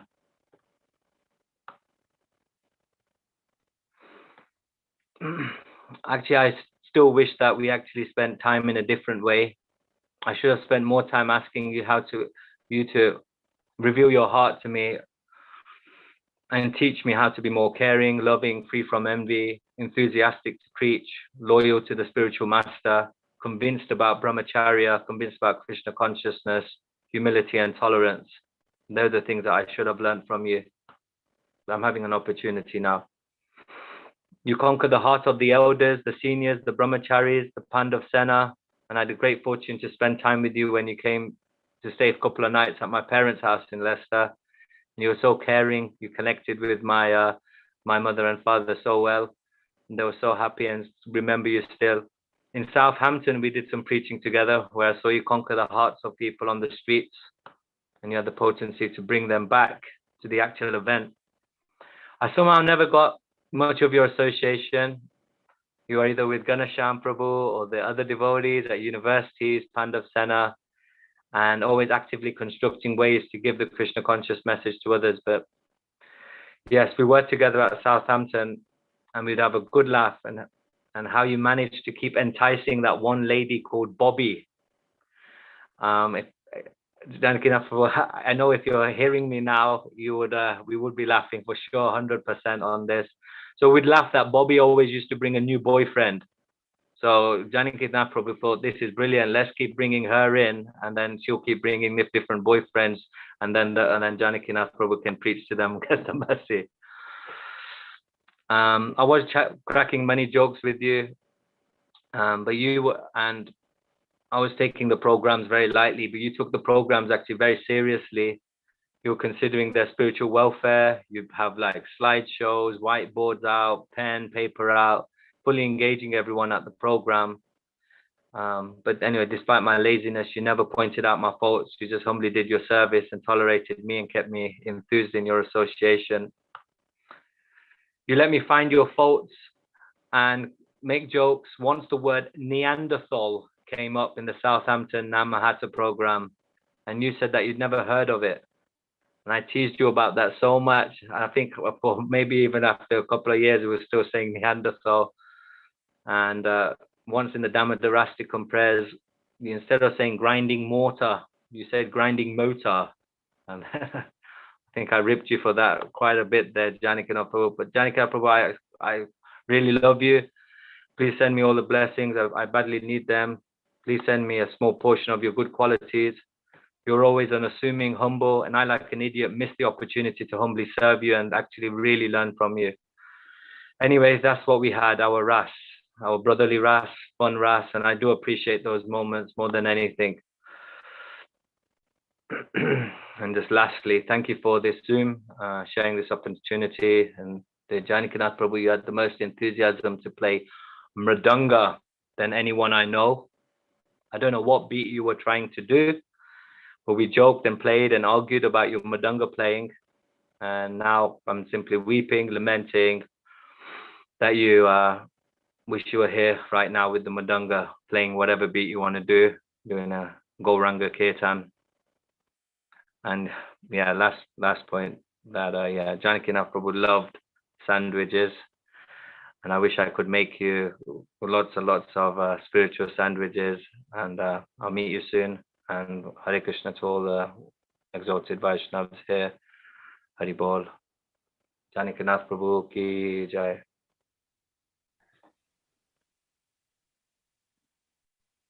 Hare Krishna. Thank you so much, Gurudas Prabhu, for that wonderful share as well. We have a few more speakers on, and it looks like our time is flying quite quickly. So we'd like to ask for the future speakers who are wanting to share a few things as well, if they could probably keep it a little bit briefer, so that we can be able to get everyone or as many of the people around to share. The next person is His Grace Kanchanabja Prabhu, who actually got to experience sabbatical in 2007 with JD together. And since then, they've had different adventures, going to Chowpatty together and experiencing different parikrams. And so would like to hear from His Grace Kanchanabja Prabhu. Hare Krishna. Hare Krishna. Thank you for this opportunity to speak about Janakinath Prabhu. Vancha kalpa trubhischa kripa sindhubhya evacha patitanam pavanebhyo vaishnavebhyo namo namaha. Like Gurudas Prabhu, I thought I would just write an offering and read it out. Dear Janakinath Prabhu, please accept my humble obeisances. All glories to Srila Prabhupada. You did it again. During our 2007 sabbatical, we kept wondering why you couldn't stay in one place. We nicknamed you, now you see me, now you don't. And my final exchange with you happens to be exactly the same. We were meant to meet at 7 p.m. on Friday evening, but you decided to go on another adventure. You went to the hospital to get a blood transfusion, and Krishna decided that this adventure would be your last in the material world. I was praying to see you one last time, but you lived up to your nickname. Now you see me, now you don't. I feel blessed to have been part of your brahmachari life, especially your beginning days during our sabbatical. I'll never forget your first ever day. It was 2 a.m. in Chowpatty. I was fast asleep in one of the guest rooms. Nobody was expecting you.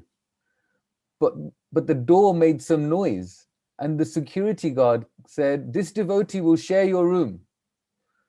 The door began to open wider, and your bright t-shirt shocked my eyes. Then you switched the light on. I was excited to see you, and you began telling me the story of how you got to the temple. You were at the Mumbai airport with your family on a tour of Southeast Asia. The next flight you're about to take, I think, was to Singapore. You had all checked in. And then you did what I came to know, what you always did. Now you see me, now you don't. You told your family you're not coming for the rest of the holiday, and you disappeared from the airport. Your sister mentioned to me today that they were looking for you everywhere, and the airport were making announcements calling your name to board the flight. We stayed up for hours talking. We missed the morning program, and I myself began to feel settled in India with your association, having just arrived the day before you. We had a week before the rest of the boys were coming, and I was going to Ujjain to attend Bhakti Charu Maharaj's Vyas Puja, and I asked if you wanted to come. When we got there, I experienced my first "now you see me, now you don't" Leela with you.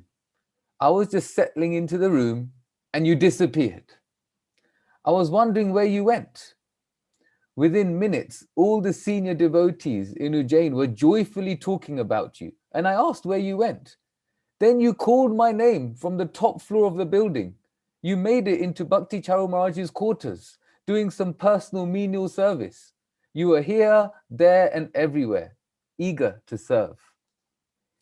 Your sweetness and innocence endeared all the devotees. You ended up ironing clothes for Radhanath Maharaj in Chaupati, and somehow even in Jagannath Puri, where we tagged along on a Russian yatra, you were personally serving Indrajumna Maharaj in your bright t-shirts and baseball caps. You were determined to find your spiritual master. And when I saw you with His Holiness Chandramauli Maharaj in Chaupati in December 2009, I could see how surrendered you were to him. We were chit-chatting all through Japa until Maharaj saw you talking and told you to chant. You humbly accepted his instructions and you were running around serving Maharaj. Sometimes I would wonder about you. I would think that maybe you should have more etiquette with senior devotees. But actually, everyone just loved you. I remember you being introduced to Bhakti Vishrambhar Madhva Maharaj in Mayapur during the sabbatical, and you just put your arm around him and asked him how he's doing. So casually, yet so lovingly. We all made fun of you, but nothing could stop you from your mission to serve and make others smile. It was always about others, never about you. Your laugh was infectious. In that 2007 Ujjain trip, I was freaking out about a lizard on the ceiling when trying to sleep. You just kept laughing and laughing and laughing. I asked one of the guest house employees to get rid of it, and you were just cracking up. You couldn't believe that the lizard was actually upsetting me or getting to me. The lizard went behind the curtain and you were telling me, don't worry, it's gone, it's gone. I said, no, it's not gone. And you just burst out laughing. You said, I can't believe you, I can't believe you. And you never let me forget that incident. I was reading some text exchanges that we had over the years, and I saved all the text. And on 21st June 2017, randomly, from nowhere, you messaged me, I'm staring at the ceiling and seeing many insects, thought of you. On 5th March 2020, I messaged you randomly saying, Gauranga. Your response, who's this? The lizard man. It wasn't about the lizard. You just made me feel special to you. On the way back from uni preaching in 2008, we made a sneaky trip to Baskin Robbins whilst driving back to the Manor Ashram. We ended up getting caught by the roadside camera for taking an illegal turn. Whether it was the lizard, Baskin Robbins, or university preaching, you made me feel that this connection we had during your beginning days of brahmachari life would keep us close for life. You just made me feel special to you. After the sabbatical, our friendship dynamic changed slightly. From kind of being my junior on the Peace Center trip in 2005 to being my peer on sabbatical in 2007. And after I left the ashram, you just became my senior. I would reveal my mind in confidence to you. I'd ask you shastric questions, but at the same time, you'd always make me feel like we're friends, like we're mates. You've given me wonderful guidance over the years, and you weren't shy about telling me to get off the mental platform. You weren't shy about telling me about my lack of singing skills either. You encouraged me when I was down and grounded me when I was proud. What a friend, a perfect friend. I will miss you. You'd make fun of me when I would say anything like that to you, telling me to stop getting emotional, that I'm sentimental, I'm getting mushy on you again. Luckily, I have all your messages. And on 25th April 2019, you replied once, love you too, bro. I thought it was the morphine, but you said that you haven't been drugged yet. You're in the hospital, but you hadn't been drugged up yet. Despite your health difficulties, you are always there for me. And you gave me such profound advice. When telling you about Grihastha challenges, you talked to me about the different love languages. You told me to see my relationships in connection to Krishna and not to myself. You told me to try and elevate my family in Krishna consciousness. You were the first person I would want to call if I wanted to discuss philosophy, or if I needed tips about how to give a class, or if I just needed a PowerPoint. You would willingly do this even throughout your health struggles. The hospital trips kept coming, and I was in awe as to how you embraced the challenges and just wanted to love others. We were on the phone earlier this year when you were on an Uber back from a hospital appointment in London. When you arrived home, you asked the Uber driver if you wanted anything to eat or anything to drink. And you just get it from your house. You were so grateful he just let you put your bike in his boot. You're giving love to the Uber driver. This was you. Whoever you met, love was flowing. Above everything, it was your deep faith in Krishna that manifested. In February this year, you messaged me, Krishna is kind. Krishna consciousness is so interesting. It is only in my desperate times of need where I experience the real bliss of Krishna. So sometimes, weirdly speaking, I kind of look forward to these mad episodes I go through. Thank you for being so open with me and revealing Krishna consciousness in your style. This is Krishna consciousness that I can relate to. Krishna consciousness I can try to aspire for. You are the one person in my life that I've been close to that has never, ever, ever upset me or hurt me or even slightly argued with me. You must be transcendental because I'm overly sensitive to everything. Thank you for being a living example of the Shikshashtakam, tolerant like a tree, more humble than a blade of grass, respecting others and expecting none in return. You respected everyone. You genuinely liked everyone. The people I like, also the people I envy, the people I compete with, the people I find fault with. You just saw the good in all of them. You saw the good in everyone. And I just aspire for this. You served without desire for Dhanam, Janam, and Sundarim. And in your final years, you exemplified the last verse perfectly. Aslishya vapadaram padashtumam adarshan mamahatam kurotuva yatatatava vidadato lampato mat prananatastu saeva naparaha. I know no one but Krishna as my Lord, and he shall remain so, even if he handles me roughly by his embrace, or makes me broken-hearted by not being present before me. He is completely free to do anything and everything, for he is always my worshipful Lord, unconditionally. Thank you, Janakinath Prabhu. You taught me what it means to be a real, genuine, well-wishing friend. Srila Prabhupada ki jai. His Grace Janakinath Prabhu ki jai. Hare Krishna. Hare Krishna, Kanchanabja Prabhu, thank you so much for that heartfelt offering. I'm sure it touched all our hearts like it did myself, and definitely JVD must be, relishing that also. Up next, we have a personality who JD was definitely inspired by and would always relish to listen to his talks. Up next, we have His Grace, Bhuta Bhavana Prabhu. Hare Krishna. Hare Krishna. Omegyanatimrandasya Gyananjana Shalakaya. Chakshum Militam Yena Tasmai Shri Gurave Namaha. So first of all, I want to also offer my heartfelt condolences to the family of Janakinath Prabhu. And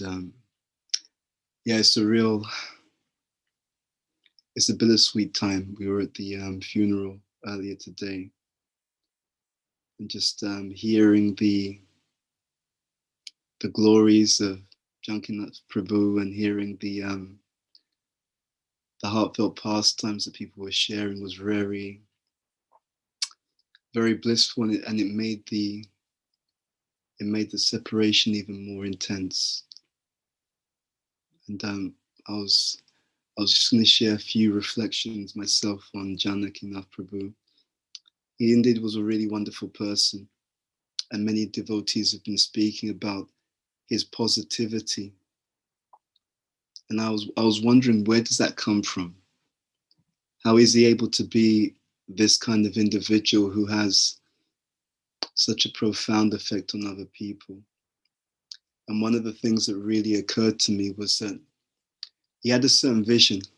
He had a certain way of seeing the situation and seeing life, which I felt was very accurate. He was able to see that actually there's a bigger picture. I remember Ananda Chaitanya speaking about how Janakinath was always thinking big, wanting to do big. And I was thinking that he also had a big heart. And because he had a big heart, he could see the bigger picture. And when he saw the bigger picture, he didn't get caught up in anything that was going on.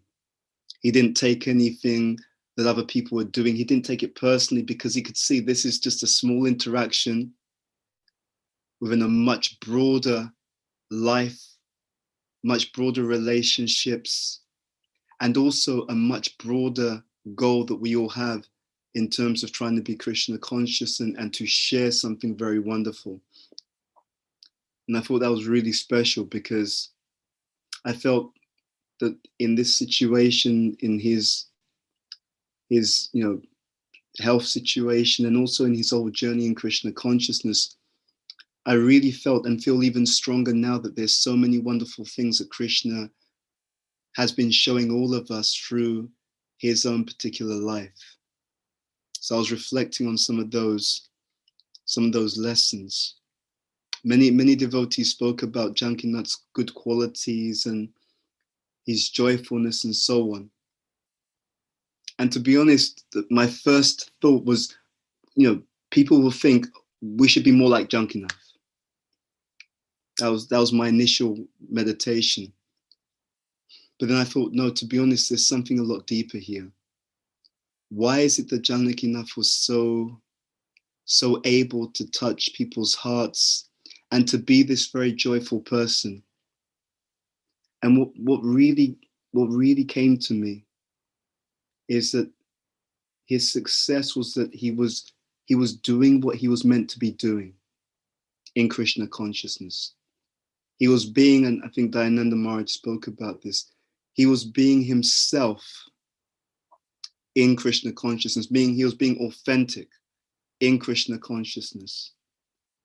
I was on a call earlier today with His Holiness Chandramuli Maharaj, and we were just sharing reflections. There was other disciples of Chandramuli Maharaj speaking about Janakinath.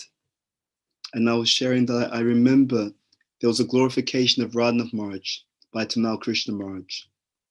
And Tamal Krishna Maharaj was glorifying Radhanath Maharaj, saying his demeanor, his just natural way of being, it so much communicates the qualities of a sadhu. And people see that and they recognize it. But then Tamal Krishna Maharaj said, I can't act like that. I can't be like that. He said, I have to be myself. And I thought that was just a very, very powerful point, because I feel that Janakinath's example was to be authentic in Krishna consciousness. So not to be externally a so-called spiritualist when we're not that, but to actually live and authentically spiritualize what we are. And that really resonated with me. I felt another example, another aspect of Janakinath that really touched my heart was his joyfulness. He was truly joyful in Krishna consciousness. He had that enthusiasm, that spirit, that positivity in Krishna consciousness. And I felt that also, it was contagious. It touched people, and not just touched people. I saw many times, either university programs, retreats, I saw that not only did it touch people, it transformed people.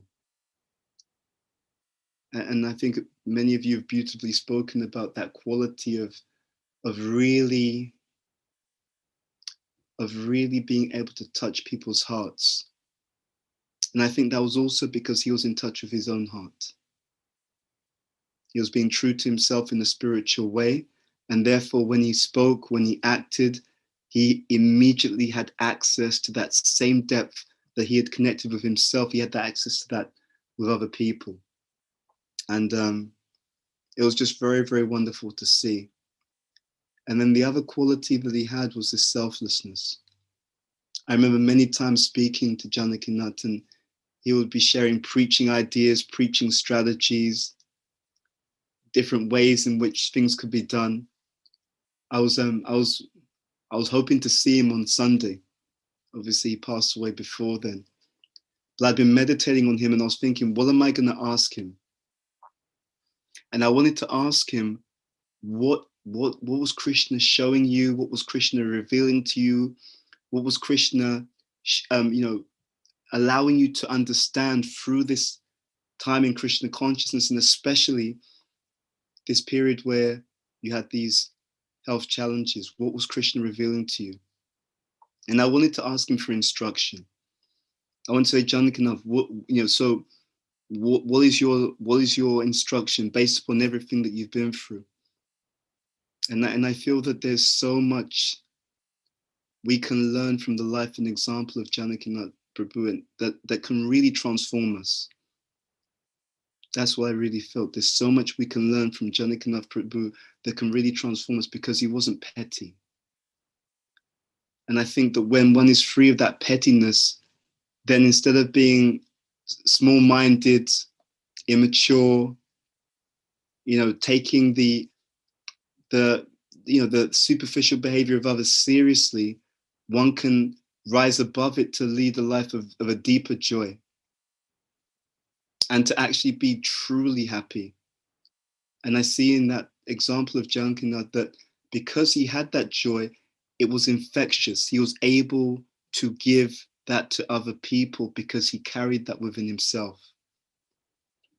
Yeah, and so I felt that there was so much to be grateful for in terms of Janakinath's behavior when he was on the planet.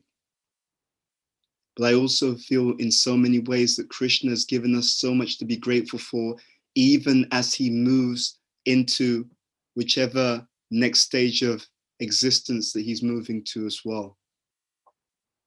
And I really love these gatherings, because I feel that we keep him alive with our memories, but I also feel, to be really honest, that we also keep him alive perhaps in a deeper and more profound way, as we also imbibe the lessons that Krishna has been trying to share with us through his own example.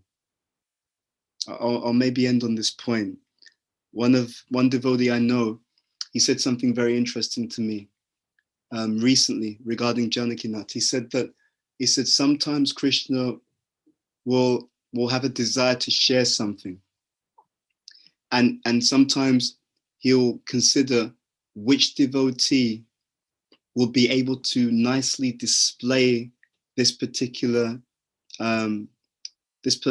gift that I wish to share with others. And I feel that Janakinath in so many ways was an exceptional person. And I personally was so touched by his example, his enthusiasm, his joy. And I feel that, at least for myself, one way that I can honor him even more is to also consider what is that, or what are those special gifts and gems that he is displaying and he has displayed in his life, that we can also continue within our own hearts. So I don't want to take all the time, so forgive me. But His Grace Janakinath Prabhu Ki Jai. And my humble obeisances and respects to all the devotees and all the guests on the call. Hare Krishna. Hare Krishna. Thank you so much, Bhutta Bhavana Prabhu, for those wonderful words. Really appreciate it. Up next, we have another devotee who actually took the vow of saffron together with Janakinath Prabhu, and spent some time and probably had some intimate, wonderful exchanges. And up next, we'd like to welcome His Grace Radha Govinda Prabhu. Hare Krishna. Hare Krishna, everybody. It's an honor to be speaking here for Janakinath Prabhu. And I'll just share a few things. My first experience, my first vision of Janakinath Prabhu, I can remember when I was in 2009 and I was in Chaupati, and I was speaking to devotees there, and they said, "Oh, there is somebody else from the UK here as well." And I said, "Where is he? Let's meet him." And they took me to the sick room. I think he had like a fever or something. And they showed they showed me him, and I couldn't really see him because he was sick, and he was lying on his bed, like flat, with his stomach on the bed, with his hand sticking out, and his bead bag on his hand, and he was chanting his rounds. And that was my first vision of Janakinath Prabhu. But I was like, wow, this guy is really determined. But we didn't really have a conversation then because he wasn't well. So a few days later, I went to Govardhan Eco Village, and the Janakinath Prabhu was there, and he had recovered by now. And it was 5 in the morning, but he wasn't in the Mangalati. He was out on the grounds, and he was so happy and he was so bubbly and excited. I'm like, what's happening? And he goes, oh, I'm doing my service. I said, what's your service at 5 in the morning? So he showed me. He had this big container, and he goes, my service is to wait here, and whenever a cow passes urine, I have to run and collect it. So he goes, that was his first service in GEV, to just wait there, waiting for a cow to pass urine, and then just go and put it under the cow and collect like a whole thing in the morning, because that's when they, and he loved it. He was so bubbly and enthusiastic, and that's one thing I remember with Janakinath, like even over the years in the ashram, whenever he would get any service, he would do it with so much enthusiasm, even if it was like something very simple, like just collecting cow urine or something, or washing the pots, anything, he would do it with so much enthusiasm. Few things I can remember. There's a lot of things I can remember about Janakinath Prabhu, but I don't want to take half an hour of your time. But just a couple of things that I will mention. One thing that really struck me about Janakinath Prabhu is that he would be so excited to see you. Like in the Vaishnava scriptures, it is said that one should be happy to see a Vaishnava, otherwise it's an offense to not be happy. But Janakinath Prabhu wasn't just happy when he would see you, he would just be like ecstatic, and his greeting is almost like a cry of excitement. So like when he would see me, it wouldn't be like, normally we go like, Hare Krishna Prabhu, how are you? He would be like, hey Radhe, how are you? It's like, what's up? So that's like his normal greeting. And it was like that every single time, like over the past 10 years, every time he would say the same thing, and he was just as excited every single time. So I thought that was amazing, because he would just be like genuinely so happy to see a devotee. And it wasn't just me, like I'm sure with all of you, you'd also notice that he would just be so excited to see you. And that's something amazing. Another thing about Janakinath Prabhu was that he would be everywhere.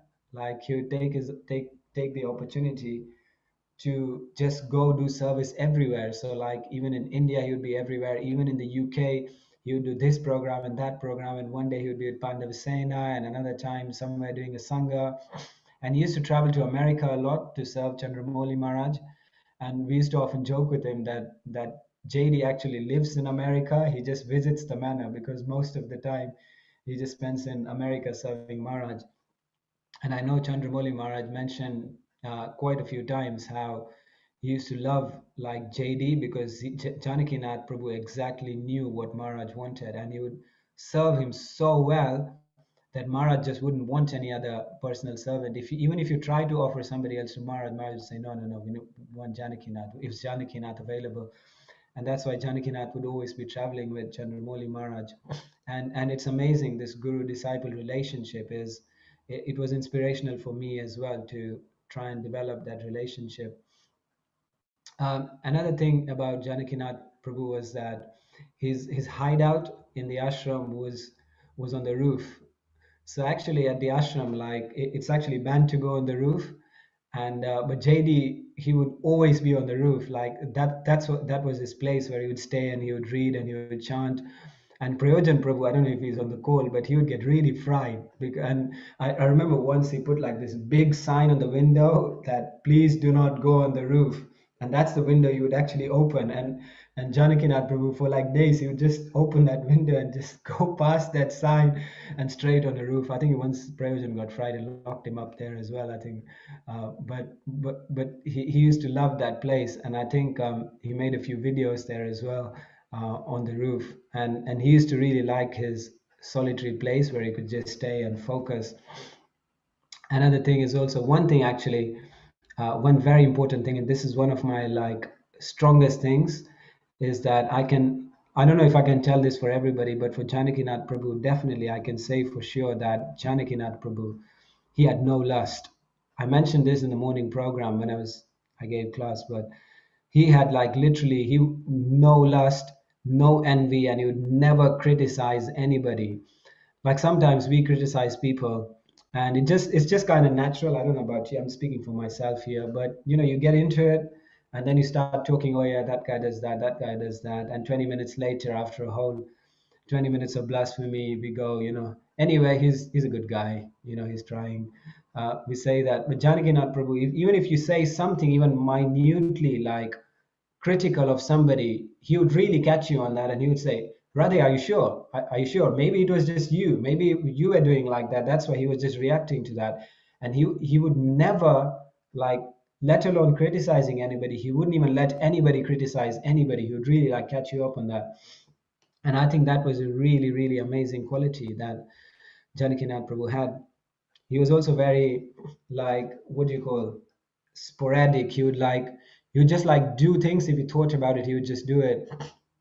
I remember once when he was going through his treatment in chemotherapy, and I tried to call him a lot of times, but his phone would always be off because he didn't take phone calls and stuff like that.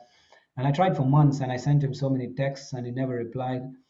And then one day he calls me at like 11:30 at night. So I'm asleep, and the phone rings, and I see that it's Janakinath. I'm like, okay, I don't know if he's like, what's going on. So I just pick up the phone, and he's there. He goes, Radha, I just wanted to speak to you. I'm like, what's going on? He goes, sorry, I kept seeing your messages, but he goes, my health hasn't been so good, and when my health is good, he goes, that's when I call people, and it just so happened I couldn't sleep, and now was the time to talk to you. So he called me at 11:30 at night a couple of years ago, and then we just had a good catch up and a good conversation, and he was revealing about how he was feeling and things like that. So Janakinath Prabhu is very, very inspirational. I just want to share one final story because I don't want to take too much of the time. Um, it's about when we used to do these programs called Mind, Body, Soul. We also went Southampton quite a few times, and I remember what Guru Das was talking about Bobby. So she used to bring a new guy every week, and Janakinath would just always cultivate the boyfriend. And one Janakinath Prabhu also used to come and do some talks for Mind, Body, Soul, which is an event we used to run. And there was one lady who's come, Debbie. I think she's on the call. She's listening. And her sister also had cancer.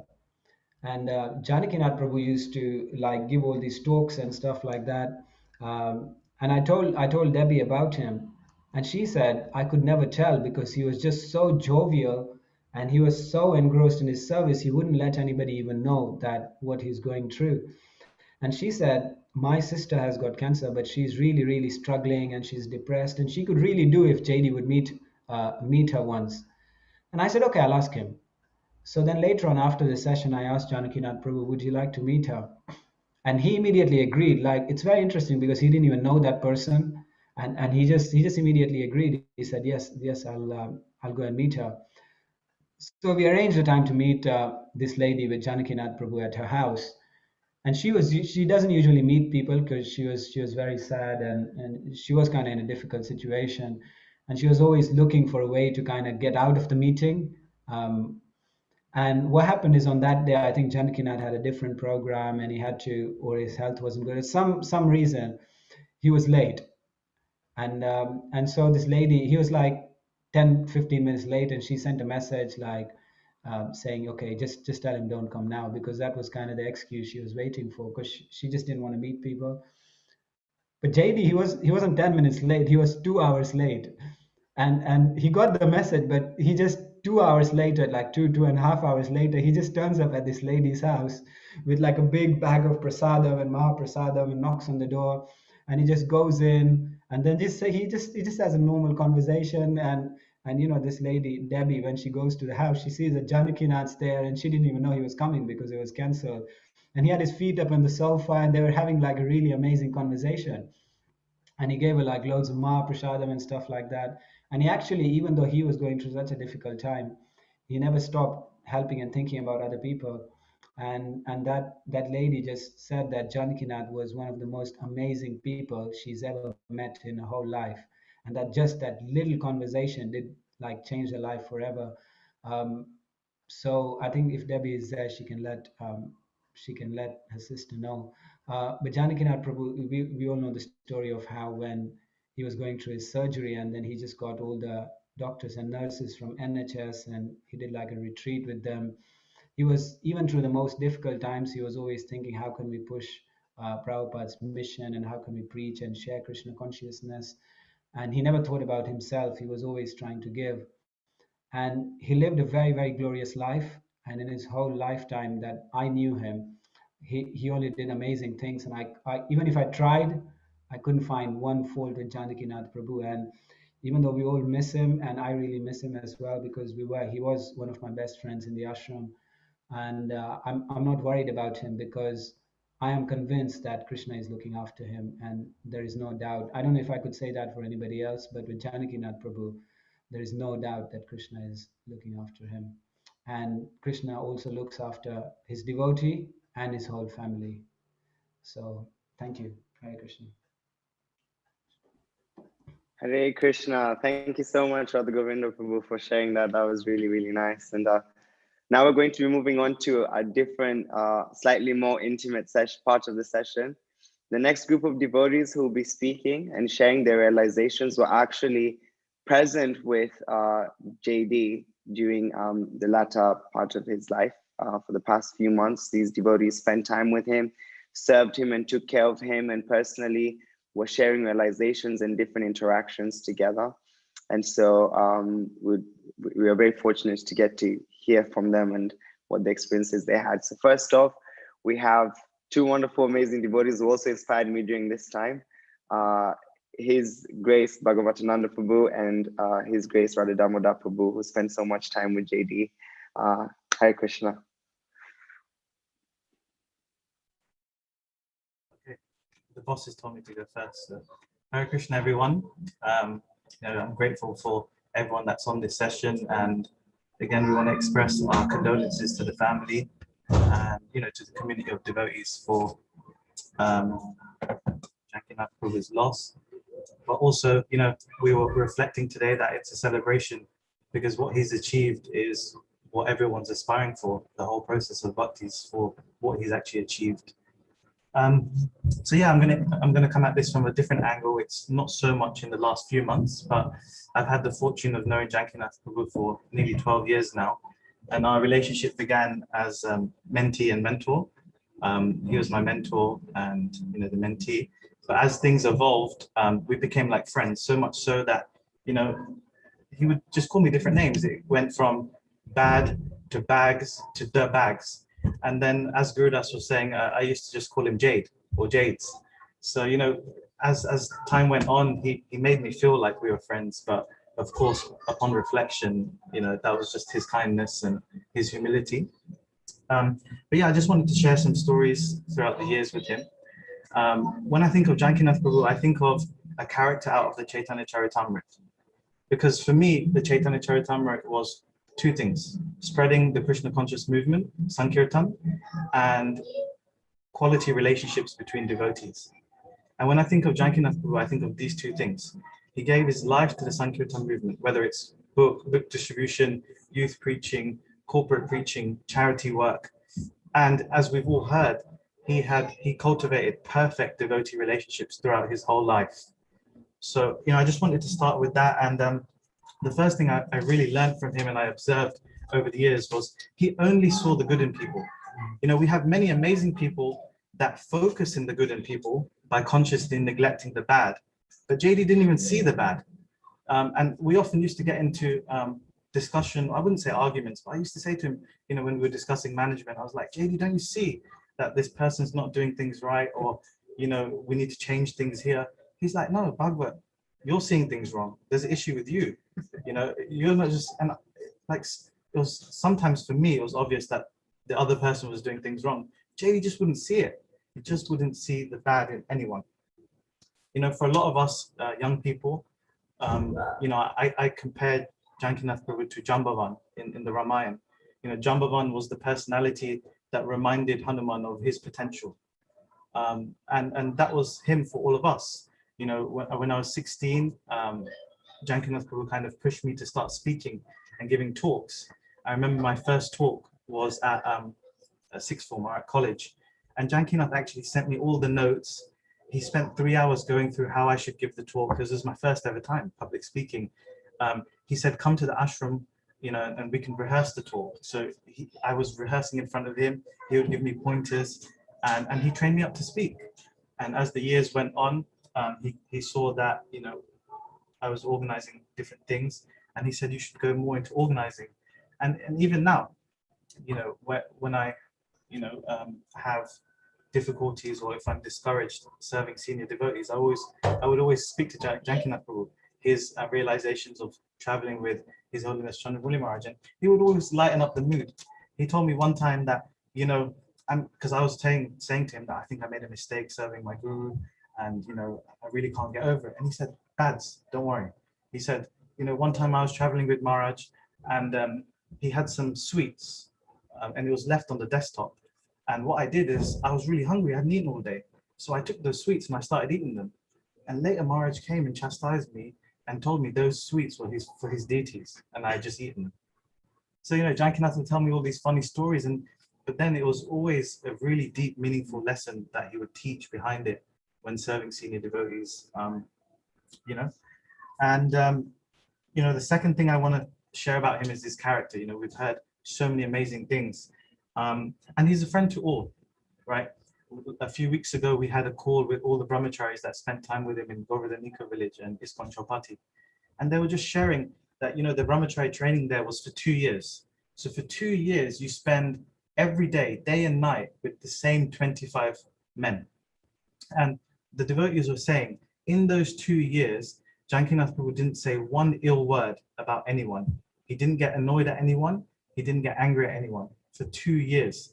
And imagine just sharing, you know, sharing showers, sharing sleeping space. Everything was shared and not being annoyed. So yeah, you know, he was definitely a friend with everyone. He could connect with everyone. And sometimes that would irritate me because, you know, you're at a house program with him. The program finishes at 9 and you don't leave till 11:30 because he's just speaking to every single person. Sometimes he would teach Gita Life in the Goshala at the manor. It would finish at 1 o'clock. And then me and him had planned to take lunch together. And we don't reach the ashram, which is a 10-minute walk. We wouldn't reach there till about 3 p.m. Because again, he would just stay and speak to every single devotee, and any issues that they had, he would discuss them then and there. You know, when we were university students, Ananda, Chaitanya Prabhu, Janakinath Prabhu, and Ghanshyam Priya had this idea of setting up a base where, you know, young men would stay and go to university or work, and we'll have a morning program, and the brahmacharis would come and live with us. Now, you know, a lot of our parents were like, you know, they were against it because there was like 10 men living in a 3-bedroom house. We're meant to be studying, but there's monks living with us, and when are they going to study? You know, what if they get caught? All these things were there. So we had to convince our parents by bringing them into the manor and having a discussion with Janakinath Prabhu. So I thought this could go one of two ways. Either they could think this guy's a joker, or he could charm them and, you know, we could get away with this. So, you know, my parents came in and they were just asking the standard questions, you know, what's the space like? How are they going to study? What's the arrangements like? Are they going to get rest? What's the cooking? You know, whatever, all these things. And Janakinath Prabhu, literally, he answered everything, and he also charmed them. And with his charm, in his own way, he answered everything. He said, you know, don't worry, I'll be there to look after them. You know, we're going to visit 3 times a week. You know, we're going to be there for them. And my parents loved, especially my dad, really, really loved him. And, you know, then I got the blessing to move in. Now, the funny thing is, the week after we moved in, he went traveling for a year. So we never saw him again for that year. But, you know, he had his way of, he had his way of just connecting with anyone and everyone. The next thing I wanted to share quickly was his compassion as a, actually, before I go into that, when I mentioned his character, a lot of peculiar and interesting and funny things used to happen to Janakinath Prabhu. And as many devotees have mentioned, he was equipoised throughout all of them. Even before the cancer, you know, he's one of the few devotees that I know that has received a parking ticket outside his own house. Right? And then the week after, what happened is he parked his bike outside his house and his bike got stolen. And then what he did is he ordered another bike, but what happened is the wrapping of that bike was blown away by the wind and his name and address was on it. So what happened is that piece of paper just went a few doors down, And then he got a fine for littering because his name and address was on it. So, you know, all these, and then I can list so many different examples. As Ushma, his sister, was saying today at the memorial, at the services this morning, that you know, I would always get a call from him 11:30 or midnight saying, "Hey, Bads, I'm broken down in Wembley." He had the worst car karma, but in all of these situations, he always had a smile on his face. He was always tolerant. I never saw him angry. He was only angry when he thought I was offending devotees. That's the only time I've seen him angry with me in the last 12 years. Yeah, so compassion as a preacher, you know, he gave, like I said, he gave time to everyone. I remember one incident where we finished giving a talk at King's College London, and it was around 11 p.m. and we were coming back on the bus to our base. And what happened is, at this event, JD met 2 Western people that had come to our university preaching event for the first time ever. And he had written on a piece of paper their names and their numbers to kind of follow up and connect with them. Now, what happened is, after the event, we left that piece of paper in the university, and we were on the bus. It was myself, JD, and I think a few other brahmacharis. We were all just going back home, and it was nearly 11 p.m. And Janakinath's like, "Oh my God, I left that piece of paper. These devotees are in, you know, these new people may be interested in Krishna consciousness." And we were like, "Come on, man, it's only 2 people and it's so late." And you know what? Janakinath Prabhu went back by himself, took the bus back all the way an hour to the university, collected their details, and came an hour back and slept so late. So again, compassion as a preacher, no person was too small, no person was unqualified to receive his mercy. And again, that takes me back to the Chaitanya Charitamrita, when Mahaprabhu and his associates would give mercy to every single person. And Janakinath as a preacher was also bold. I remember during university, he would go into the library where there was complete silent study, and he would go and start speaking to people. And he never got in trouble. And he would be like, "Hey, you know, I'm just a monk. I spent some time in Africa." That was his starting lines, and people would just be amazed. And I remember one session, we only had about 5 people in the room. And I said, "JD, man, you need to bring some people, do something." I'm not lying. He went out to the library and just outside the campus for 15 minutes, and he brought about 50 people in. And that was Janakinath Prabhu. Yeah, and the last thing is, of course, his service attitude. I'll keep this as brief as possible. But, you know, we always say that he's in the mood of a servant. He always had these amazing ideas, and they're always last minute, always last minute. Like last year on Janmashtami, or I think it was the year before, he wanted to do an escape room. And it was like 3 weeks to Janmashtami, and we're like, we have to build this whole escape room. And he said, "No, Bhagavad, we need to do some market research." So he said, "Me, you, Shesha, Nishinganan, let's go to Watford escape room." So we booked it all. Everything was booked. Myself, Shesha, and Nishinganan turn up, and JD's like, "Oh, Bhagavad, I can't make it now. I'm broken down on the A41. So JD didn't turn up. We did the market research, and he pulled it off. He pulled off the whole escape room. People loved it, got introduced to the Bhagavad Gita, signed up many people for the courses at the manor. And, you know, he had his own way of serving. You know, I don't think JD was very unorthodox and very, you know, he wasn't traditional, but everyone loved that about him. You know, everyone knows that he enters a room with these jazz hands. You know, he does these hands and he has that cheeky smile. He once told us that when he used to wake up the deities, Radha Gokulananda, he used to do that same thing to wake them up. So he wouldn't, of course, he would do the prescribed prayers and everything as well. But his way of greeting the deities at, you know, 4 a.m. was the jazz hands as well. So he had his own sweet way of serving. Yeah, and you know, it's just amazing, completely selfless. In the last days that we spent with him, one night he called myself and Radha Damodar. He was just saying that, you know, all these devotees are serving me. He said, you know, one particular devotee is only getting 2 hours sleep a night. He said, my priority is that devotee gets more sleep. He said, let's arrange more people to help out so he gets more sleep. You know, so even till the last breath, all he was thinking about was other people. And for me, that really hit home. And, you know, I started off by saying my condolences, but I think today's a celebration of what Janakinath Prabhu has achieved. You know, the perfection of life is remembering Krishna at the time of death. And that happens for very small number of people. But in my humble opinion, and of course, you know, I'm no one to share this, but just from my observations in these last few weeks, I think Janakinath's gone above that. I think, of course, he was remembering Krishna, but I think he had the blessing of Krishna remembering him at the time of death. So yeah, that's what I wanted to share and hand it over to Brother Damodar. Hare Krishna, everybody. I was going to share a few details about the final day when he left his body, and also some lessons that I took away from those 2 days. Because we're short of time, I'll just do the latter and just reflect on some qualities of Janakinath that really stood out for me. The first thing I'll just mention is that lockdown was the best thing for me, because Janakinath came over to our house consistently in person throughout those 18 months, because he moved back to his parents' house, which was just 5 minutes away from our house. And of course, you know, devotees were in lockdown, he couldn't get Sangha. But he'd come over, and he wouldn't just come over like, you know, an ordinary person would text or call and say, I'm coming over. He'd just turn up. And I remember the first time he turned up, I was in the bedroom upstairs, and I could see from the window, you can see kind of the street parallel straight ahead from it. And I see this guy wearing a black hoodie. I mean, it's Wembley, so it's not an uncommon sight to see people wearing black hoodies and joggers and stuff. But it was very kind of you know, odd, this person, and he was kind of bopping, couldn't see his face or anything, and he was walking slowly. He was looking over, you know, he was the road's this way, and then it's a T-junction, and our house is at the bottom, and he's walking across the road, and he's looking over left towards our house, and I'm thinking, you know, I couldn't see exactly who it was, and that was strange. And then, you know, he's looking at the house, and he turns into the road, and he starts walking towards the house. I'm really trying to see, who is this person?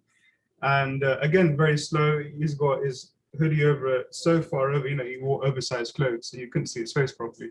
And then you know, the road curves around. Instead of going with the road, he starts walking into the driveway. And, you know, I'm upstairs, so the angle's not, I can't see his face properly. My wife Mohini's downstairs, and I'm saying, Mohini, don't open the door. I don't know, you know, I don't know who it is. Just don't open the door in case they ring the bell. And this person rings the bell. So, you know, I go to open the window, and I say, you know, I shout, "Oi, who's that?" And he looks up, and it's Janakinath.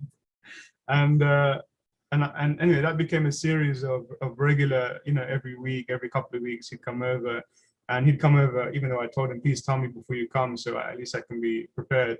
He would just come over in the middle of the day or after work hours and stay till midnight.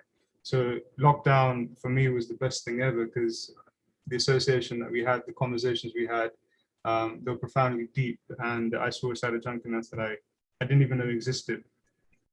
Anyway, the two qualities. The first was perseverance. We all know that Janakinath's place of service was on the streets. He wasn't a bhajan Nandi. You know, he wasn't into doing sadhana all day and reading. He was a person that wanted to be out there giving the mercy to other people. And, you know, he wanted to do what made Prabhupada the happiest. And so a few months before he left his body, we had a discussion that, you know, when it comes to crunch time, what do you want that whole experience to be like? And he'd expressed that, you know, when it happens, when the doctors tell him that he's entering into the palliative phase, we will go to Vrindavan. A group of us will go. Sutapa said that he will just drop everything and he'll come, and we'll just he'll immerse himself in the Dham, and we'll serve him. And then as crunch time did sort of appear, we revisited it, and we said, okay, it's here now, we should go. And there was even an offer to use somebody's private plane because of all the COVID restrictions. But Janakinath withdrew from that idea pretty much instantaneously, even though we kind of gave him loads of different options of what you can do, either go to Vrindavan, go to Govardhan Eco Village. He somehow or the other became very disinterested in the idea of just leaving the UK and going to India. He wanted to fight the cancer because he hadn't finished what he came into this world to do. That was, frankly, he told me that personally. I asked him, you know, are you afraid of death? And he said, he's not afraid of what's about to come, but he just hopes that Krishna gives him the opportunity to finish his mission. So it was selfless. Him kind of extending his life was not for any personal reason, any selfish motive. It was purely because he wanted to please Srila Prabhupada by staying on the battlefield. And that spirit of perseverance accelerated right to the end when he decided to go to the hospital to have the blood transfusion, which kind of the theory behind it was that because he was so dehydrated and his hemoglobin was low, the blood transfusion will give him the energy to then be able to handle this Ayurvedic treatment that he was really passionate about and he really believed in. And so the idea was we'd go in for a day visit, do the blood transfusion, and then come back home. He didn't want to give up the fight, and I left his body fighting for Prabhupada in the hospital. I mean, even in that hospital, just hours before leaving his body, he was preaching. I was there, so I could see he was interacting with nurses, although barely. He was telling nurses about association, the key of having association. The doctors and nurses. I mean, these doctors and nurses were coming into the room way more than they needed to come in. And at one point, I got a bit fried because it was a disturbance, and I was saying, do you guys need to come in so frequently? And the head matron of the ward said, there's something so special and magical about this room that we just feel like we have to come. We need to be in this room. And okay, I didn't argue with that. And they came in and they let us burn incense, and the fire alarm and fire detectors in the room, and we were burning Maha incense. It smelled like the manna. Janakinath was there, so it was, the whole hospital had basically become a temple. And later, I kind of reflected on another aspect of Janakinath, which was the fact that he was very much in control of his senses. It's a second quality that he, I'd been in hospital with him previously, and I'd asked him, well, I'd seen that 90% of the time he was surrounded by female nurses. And these female nurses, they're young, and he was fully exposed at times. They had to insert catheters. And I asked him sort of quite directly, when you're in the hospital and they're doing your intimate care, do you struggle with lust? Do you struggle with your mind and stuff? And he looked at me dead in the eyes. I mean, it was quite a profound moment. He looked at me dead in the eyes and he said, Radha, I don't think I've achieved Krishna Prema. My faith in Krishna has been a roller coaster over the last couple of years. But one thing I can say for sure is that I've conquered sex desire. And when he said that, that blew me away, because Janakinath was never the sort of person to sort of, glorify himself or at least share achievements. But when he said that, I've conquered sex desire, I retreated and I just felt like, this person that we all thought we knew for 15 years, actually we didn't know at all. He was a Goswami. He was in control of his senses. Even during the last phase, for the last 6 weeks, 2 months, he stopped eating pretty much. And even in the last week, he wasn't taking any liquids unless we really just pressured him, and he'd only do it then for us. So he was a yogi, and even how he left his body, it's just the whole thing is so mystical. He looked like a yogi. He was in the lotus position. And there's so much in my mind and in my heart that I could share in the future. But anyway, Janakinath was a person that I think we're going to take a long, long time to get over his loss. And we'll never meet a person like him, for sure. So we're definitely missing Janakinath. And these last couple of days have been wonderful just to glorify him. And I wish they could continue for weeks and weeks, because we'd be sitting here for hours every night, just hearing the glories of Janakinath. And I don't think any of us have got bored or zoned out. So Janakinath Prabhu was definitely an acharya in his own right. And we're very grateful to have had his association. Janakinath Prabhu ki jai. Thank you so much. Thank you so much, Bhagavatananda Prabhu and Radha Damodar Prabhu. The devotees also would like to express their gratitude to these two personalities, because they spent their time tirelessly ensuring that JD was taken care of, that his supplies were there, and anything that JD needed, they were immediately there, present at any time to ensure that that was possible. So we extend our gratitude to these two personalities. The next personality also, for the past 4 years, ensured that he gave his time to JD and ensured that his health, he could monitor his health and ensure that JD was going through a perfect situation throughout his difficulties. This devotee took care of JD, inspired him and encouraged him to keep on with the fight, and really supported JD throughout this entire experience that he had. We're so grateful to get a chance to hear from His Grace Karuna Ras Prabhu. Hare Krishna.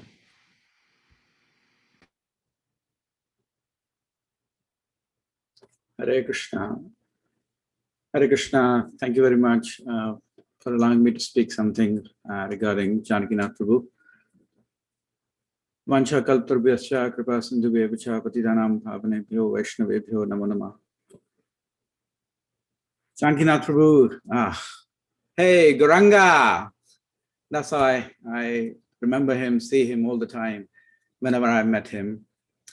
So I came to know about Janakinath Prabhu about 12 years ago. Actually, he found me out when I was in Manor. He said, hey, Prabhu, I saw your brother and I met your mother. And so he recently came from Chowpatty after having a retreat, sabbatical there. And then he said, I said, how do you know about me? He said, you look like your brother. I said, oh, wow, okay. So I didn't know anything about it, about him. And he just knew everything, you know, whatever's happened. And then he just easily related to me. Going fast forward, December 2016, I got a phone call from him. He said, Prabhu, I'm getting some stomach pains intermittently for the last couple of weeks. I was actually abroad. I was in India. And I said, Prabhu, I'm coming next week. Do you want to wait or you want to see someone? He said, no, I'll wait for you. As soon as I arrived, I phoned him and said, okay, come to my clinic. I examined him and did some tests, found out there was something wrong. I spoke to his GP, Divesh Prabhu, and he fast-tracked and, you know, get him through the 2-week wait and everything. And we found out that he had some growth in the colon. But over these last 4 years, I mean, we were meeting, you know, haphazardly, not really directly, because I knew that he was having some pretty heavy treatment in the hospital, chemotherapy, surgeries. He was keeping me updated with everything. And I said to him, if you need anything, let me know, Prabhu. But obviously, it's not my field of specialist thing. You're under care of specialists and everything. But anyway, whatever you need, let me know. Fast forward to April 2021. I got a call from, a video call from Janakinath Prabhu and Sutapa Prabhu. They're saying, Prabhu, you know, the surgeons have given up and they're saying that he's just more of a palliative care now. And we just want to focus on his quality of life. So we went through a lot of things, you know. One thing during all this journey of 4 years, I never saw him upset, morose, depressed, angry, crying. And I was really, really worried about that. He, you know, expressing his emotions, sharing his emotions with someone and everything. So on a few occasions, I pulled him up and said, you know what? He said, yeah, I'm talking to everyone, I'm fine. You know, in his usual way, he would just, I would never come to know what is in his heart, and he would never allow me to get into the depth of his heart. So one occasion, Sutapa Prabhu said to me, he's a renunciate. He has got no attachments. He's ready, and he's got deep realizations. I said, you know, he's not attached to those things. I said, that's absolutely fine. So we talked about how we're going to do this quality of life thing, and he said, you know, we discussed a few concepts, and one of the concepts he really embraced the idea of learning to live with the cancer. He said, yeah, I like that. So he said, you know, I'm in so much cramping pain and nausea, you know, constipation, obviously pain all over my body, especially in the back region, and I don't know. And every time I used to see him, he was, you know, rolling over in bed on his the inflatable ball. He used to lie in weird positions, and, you know, I used to give him relief from stretching and things. So we embarked upon, you know, a journey which I didn't even know where it was going to go, but all I was, you know, getting inspiration from him. And that reminded me actually, you know, of His Holiness Radhanath Swami, when he first met me.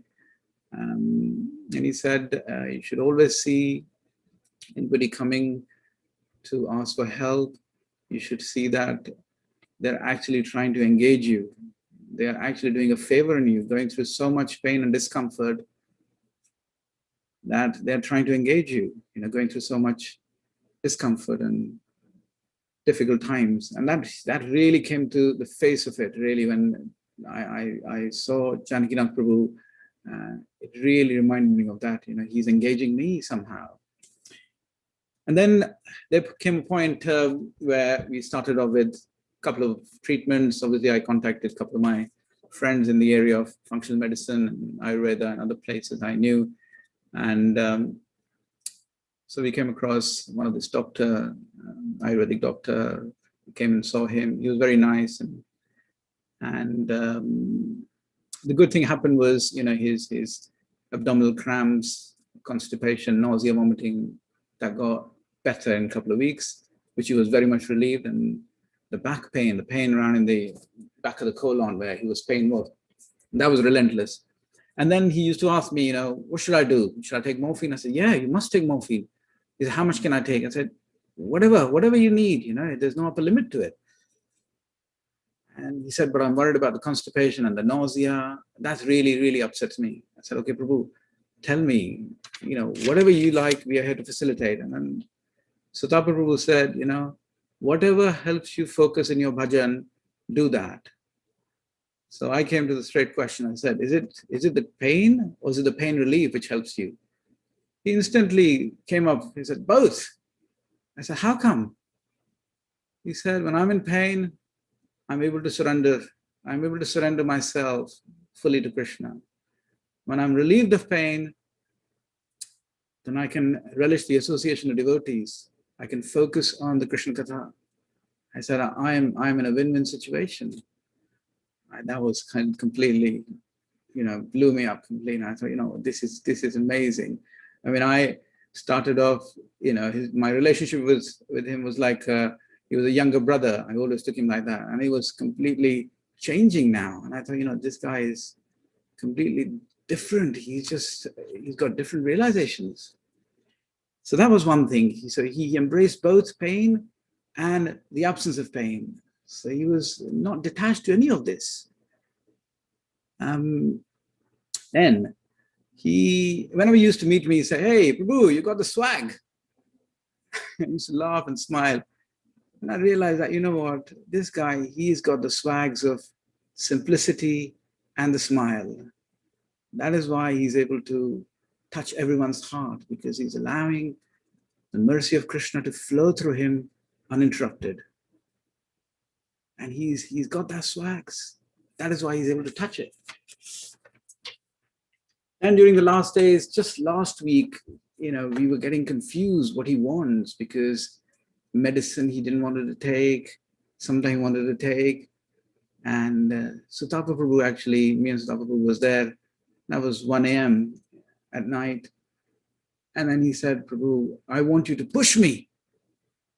And Sutapa Prabhu said, Janakinath Prabhu, you're saying this at 1 o'clock, you push me. And then 8 a.m. when I give you the medicine, you don't want to take them. You're just saying, oh, it's all finished. I can't take this anymore. I said, which Janakinath, which JD I believe? He said, Prabhu, I want to fight. I don't want to give up, like a loser, that this is the end. I just want just have the morphine drip and just die. No, I want to fight. So you inspire me. Prabhu said, you know what? If that's your wish, I will do that. And I said, you know what? I have to follow your instructions. That really, at that point when I was talking to him and I was listening to him, I realized he is displaying the qualities of Vritrasura. He knew, death is coming. He was embracing it. He was not making a fast forward. He knew where he was going. And he was still wanted to carry on his duty to fight with that cancer, to inspire all of us. So he was not in rush. He was just determined to carry on.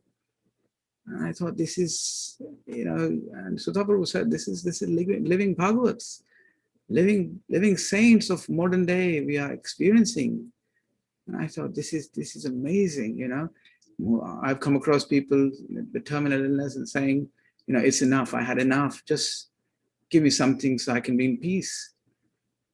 He didn't want peace. He wanted action. He wanted to be the fighter, and he wouldn't barter away with anything. He said, I'm getting so much association with devotees. Look, Sutapa Prabhu is here. He's giving up everything. He's doing his services.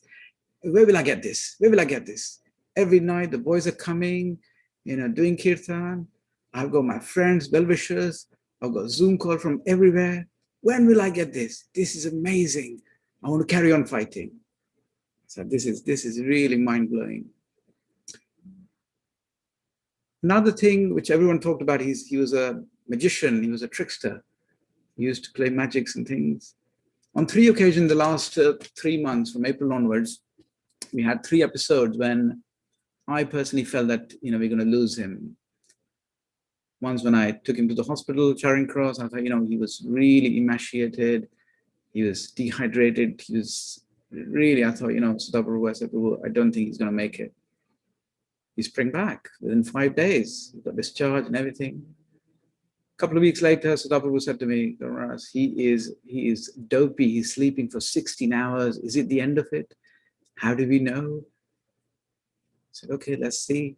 The next day, he sprung back and he's talking to people on the Zoom call. He's sharing, listening. He's having interaction with devotees. Third time, he started vomiting badly. And then I thought, what? He's not drunk. He's not eaten. Actually, he was only drinking water for the last 5 days and not eating anything. And I said, there could be some metabolic problem and things. I spoke to his GP, Devesh Prabhu, very kind and caring, and he said, let's do a blood test. We found out something wrong with his sodium. Was very low, and I thought, what, such a low sodium, he could have a convulsion, a fit. He could end up in a coma. I said, what, we can't do this. We had a little chat with him. You want to go to hospital? I said, no, I don't want to go to hospital. I'll just stay. And then somehow or the other, we just did something, and magically he sprung back. The next day, he made a phone call to Chopati. He had a nice chat with the devotees in the GEV farm. He's talking to his family. His sister, his parents came around. And he just tricked everyone. And this time, on this occasion, when we made a conscious decision about, okay, yes, Prabhu, the last 2 times, my hemoglobin was low. That was because of my low energy. If you can pick that up, I should be able to fight better. Okay, fine, great. I thought this is all well planned. It's all great. Just gives him some blood and, in a nice place, hospital, and everything is monitored. And there he tricked us with the master trickster, Krishna, who tricked, Janakinath Prabhu from all of us. So yeah, his trickery he played trickery on us. All I want to say is, is the legacy of His Grace Shruti Dharma Prabhu, which has led to provide such a facility at the manor, looking after devotees in their last days of their journey of Krishna consciousness. And I want to express my gratitude to Devesh Prabhu, his GP, who was looking after him very, very meticulously, providing all the prescription and blood testing, all the care, liaising with the palliative care nurses, his Ayurvedic doctor, Dr. Avtar Singh, who was, who would chastise him and still joke about him, with him. And he was very loving and caring, as I could see.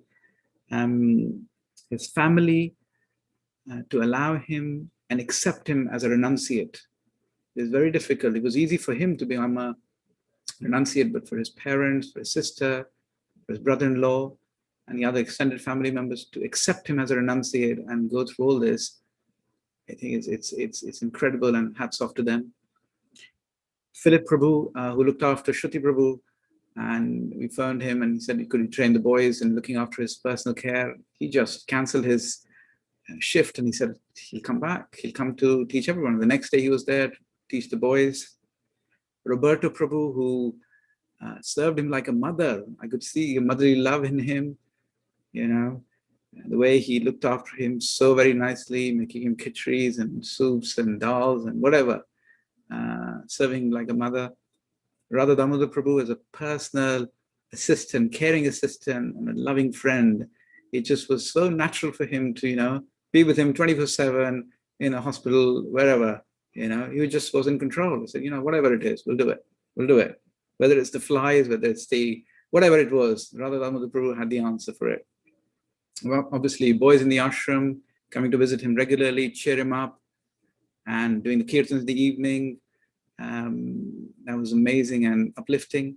Sutapa Prabhu, I was so impressed with such humble menial service, massaging him, always at his, despite all the busy schedule of meetings and things, he was there just with head down and serving. It was such inspiring, looked for me the view to see everyone doing it so selflessly. And that was actually inspiring me.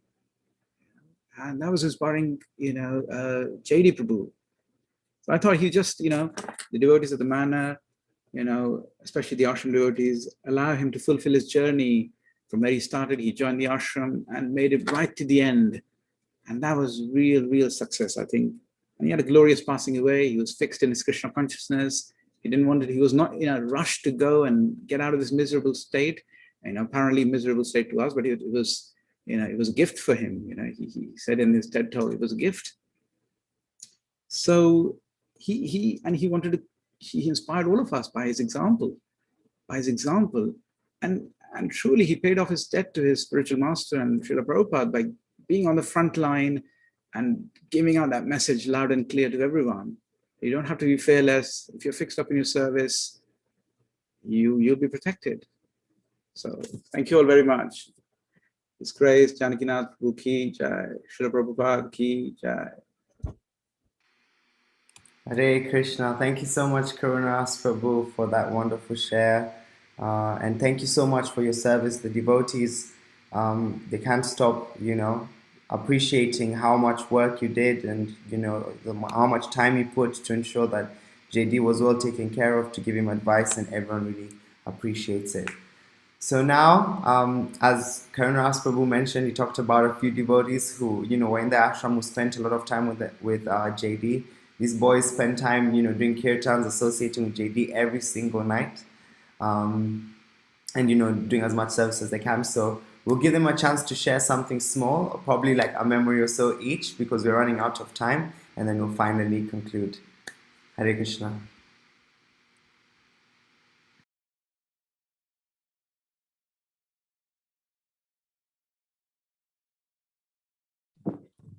Hare Krishna. So we'll be very, very quick in our sharing as it's getting late. I can begin and we can all share something small. I would just like to share a last memory we had very recently. We'd just given him a dose of morphine, and for those of you who were with him in the last days, you'd know that after he got some morphine, generally he would share some nectar. And so we'd just given him some morphine, and this time he said to me, Sam, never tell Krishna, never pray to Krishna for what you don't want. So he said to me, I prayed to Krishna, please don't give me all this pain. Krishna gave me pain. He said, please don't take me away from the association of Vaishnavas. He took me away. He said, I prayed to Krishna for so many things, and Krishna would never fulfill them. And he said the last one that I prayed to Krishna for, and this was his last fear, you could say, was to take service from the devotees. He was, when people asked him what was your fear, he wasn't afraid of death, he wasn't afraid of the pain, but he was afraid of accepting service from the devotees, intimate service, menial service, and that was his very final fear. And he said, now Krishna is taking even that away from me. And so I said to him, so what's your prayer now? And he said, now I don't ask Krishna for anything. Now I just check in with Krishna, how are you doing? Each day I don't ask him for anything. But for me, it really just his life exemplified, especially in these last moments, this just complete surrender to everything, to every situation that came up. He was deepening his surrender at every step. And that was so inspiring. The last thing I got to do for him was put his socks on before he left for the hospital. And even then I caught his toe and gave him great pain. So I'm not sure how much use I was, but he definitely taught me a lot in this, how to see. So thank you, Janakinath Prabhu. I think there's lots of things that I'll remember. But for example, he spent a lot of time just speaking to me, a lot when we were massaging alone, hours and hours. And even he played 2 weeks ago, maybe, played Mridanga for me when it was just me playing harmonium. But two times I saw really, really smile. And one of those times was when Radharama Prabhu bought everyone who's seen his room has seen these huge pictures of different deities from across the world. And Radharama Prabhu bought the deities and he showed them the pictures.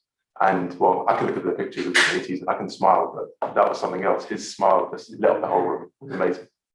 So it was that. And one of the time, he asked us to do kirtans, and me and Abhay were doing kirtan, and we were singing Jai Jai Radhe, Jai Jai Shyam, as Sri Maharaj sings it. And he was spinning his finger and he's telling us, carry on, carry on, carry on.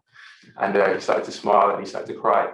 And he said some really nice things to us afterwards. But the smile he had then and the smile he had when he showed in the pictures of the deities, for me, is stay in my mind forever. So very appreciative of the service I got to do. So, Janakinath Prabhu, I'm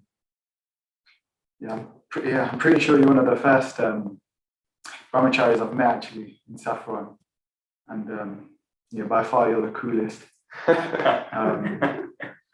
You just amazed all the youth in Pandavasena, from just growing up in Krishna consciousness, and with your magic tricks, how funny you are, and how surprisingly outgoing you are, and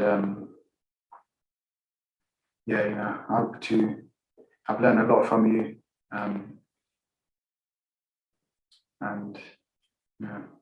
Krishna.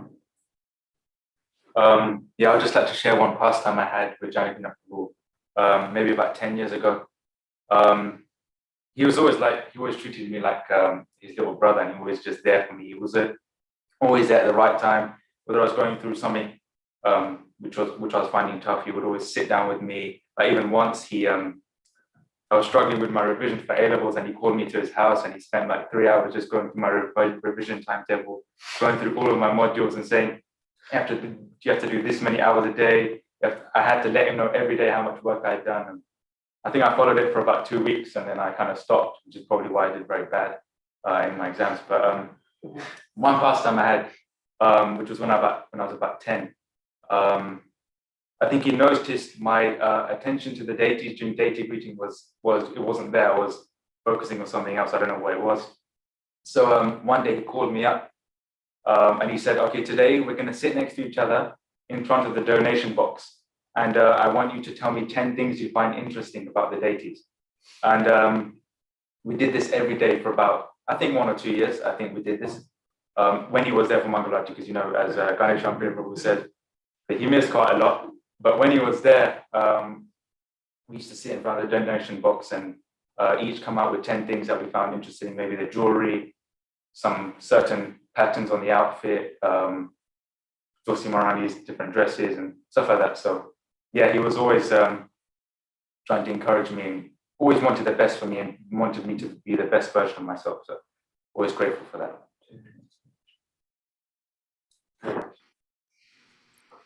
Jai, thank you so much for that wonderful share, boys. We really, really appreciate it. You guys spent such intimate times with JD, and the devotees also wanted to express their gratitude for all the time that you spent with him.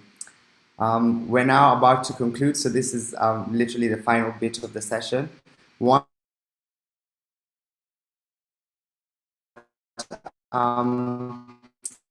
On the 30th of July, there will be another session. So it definitely seems that we need more sessions, but these sessions will be directly from the CVS team and the School of Bhakti members who actually were transformed, started serving in the School of Bhakti. So more information will be sent soon about this. And we're looking forward to hearing how these people's lives became transformed due to JD's association. We also like to extend our gratitude again to all the devotees who spent their time to render so much service for JD. The devotees have requested that, His Grace Karunaras Prabhu be thanked. Also His Grace Uttar Prabhu, who, barely slept every single day. We witnessed it here at the temple, and spent his time taking care of JD and inspiring him whilst he was dealing with his difficulties, which ended up becoming such a success for him, going back home, back to Krishna. And all the other devotees, Radha Damodar Prabhu, Bhagavatananda, and all the devotees who spent their time and came to support JD. We're now going to conclude. This is the final part of the session, and we'll be finishing this session in the style that the devotees did every single day for JD. So as the devotees were mentioning, we're doing kirtans with JD in his room every single night, and they really enjoyed singing this bhajan for JD. And I remember even spending some time with them and hearing them chanting, and it always got me emotional. So I know they're setting up their mic, and once they're ready, they'll let us know. But they would chant so enthusiastically this bhajan, and every time I was with them, it would get me quite emotional. So I'll hand it over, and then we shall call it a day. Hare Krishna.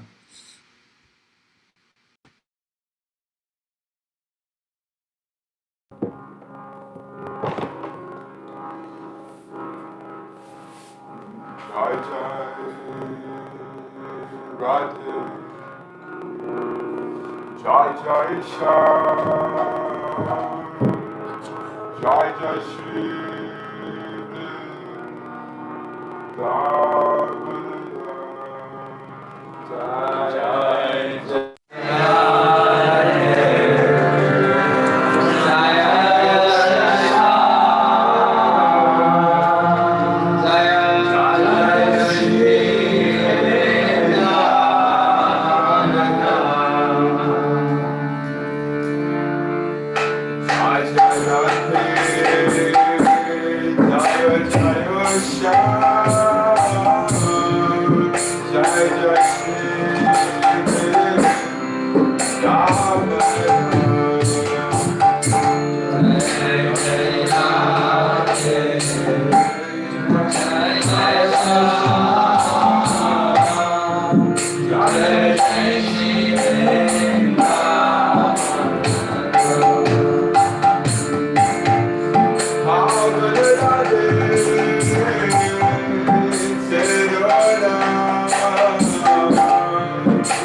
Hare Krishna. Thank you so much to the devotees for that wonderful kirtans. Kind of brought back the memories I would have every evening when we'd be there with JD.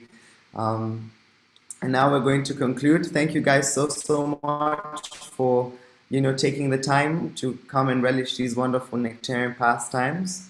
Would like to extend our gratitude to Janakinath Prabhu's family for also being with us and for giving us this wonderful gift that we can get to experience, that is JD.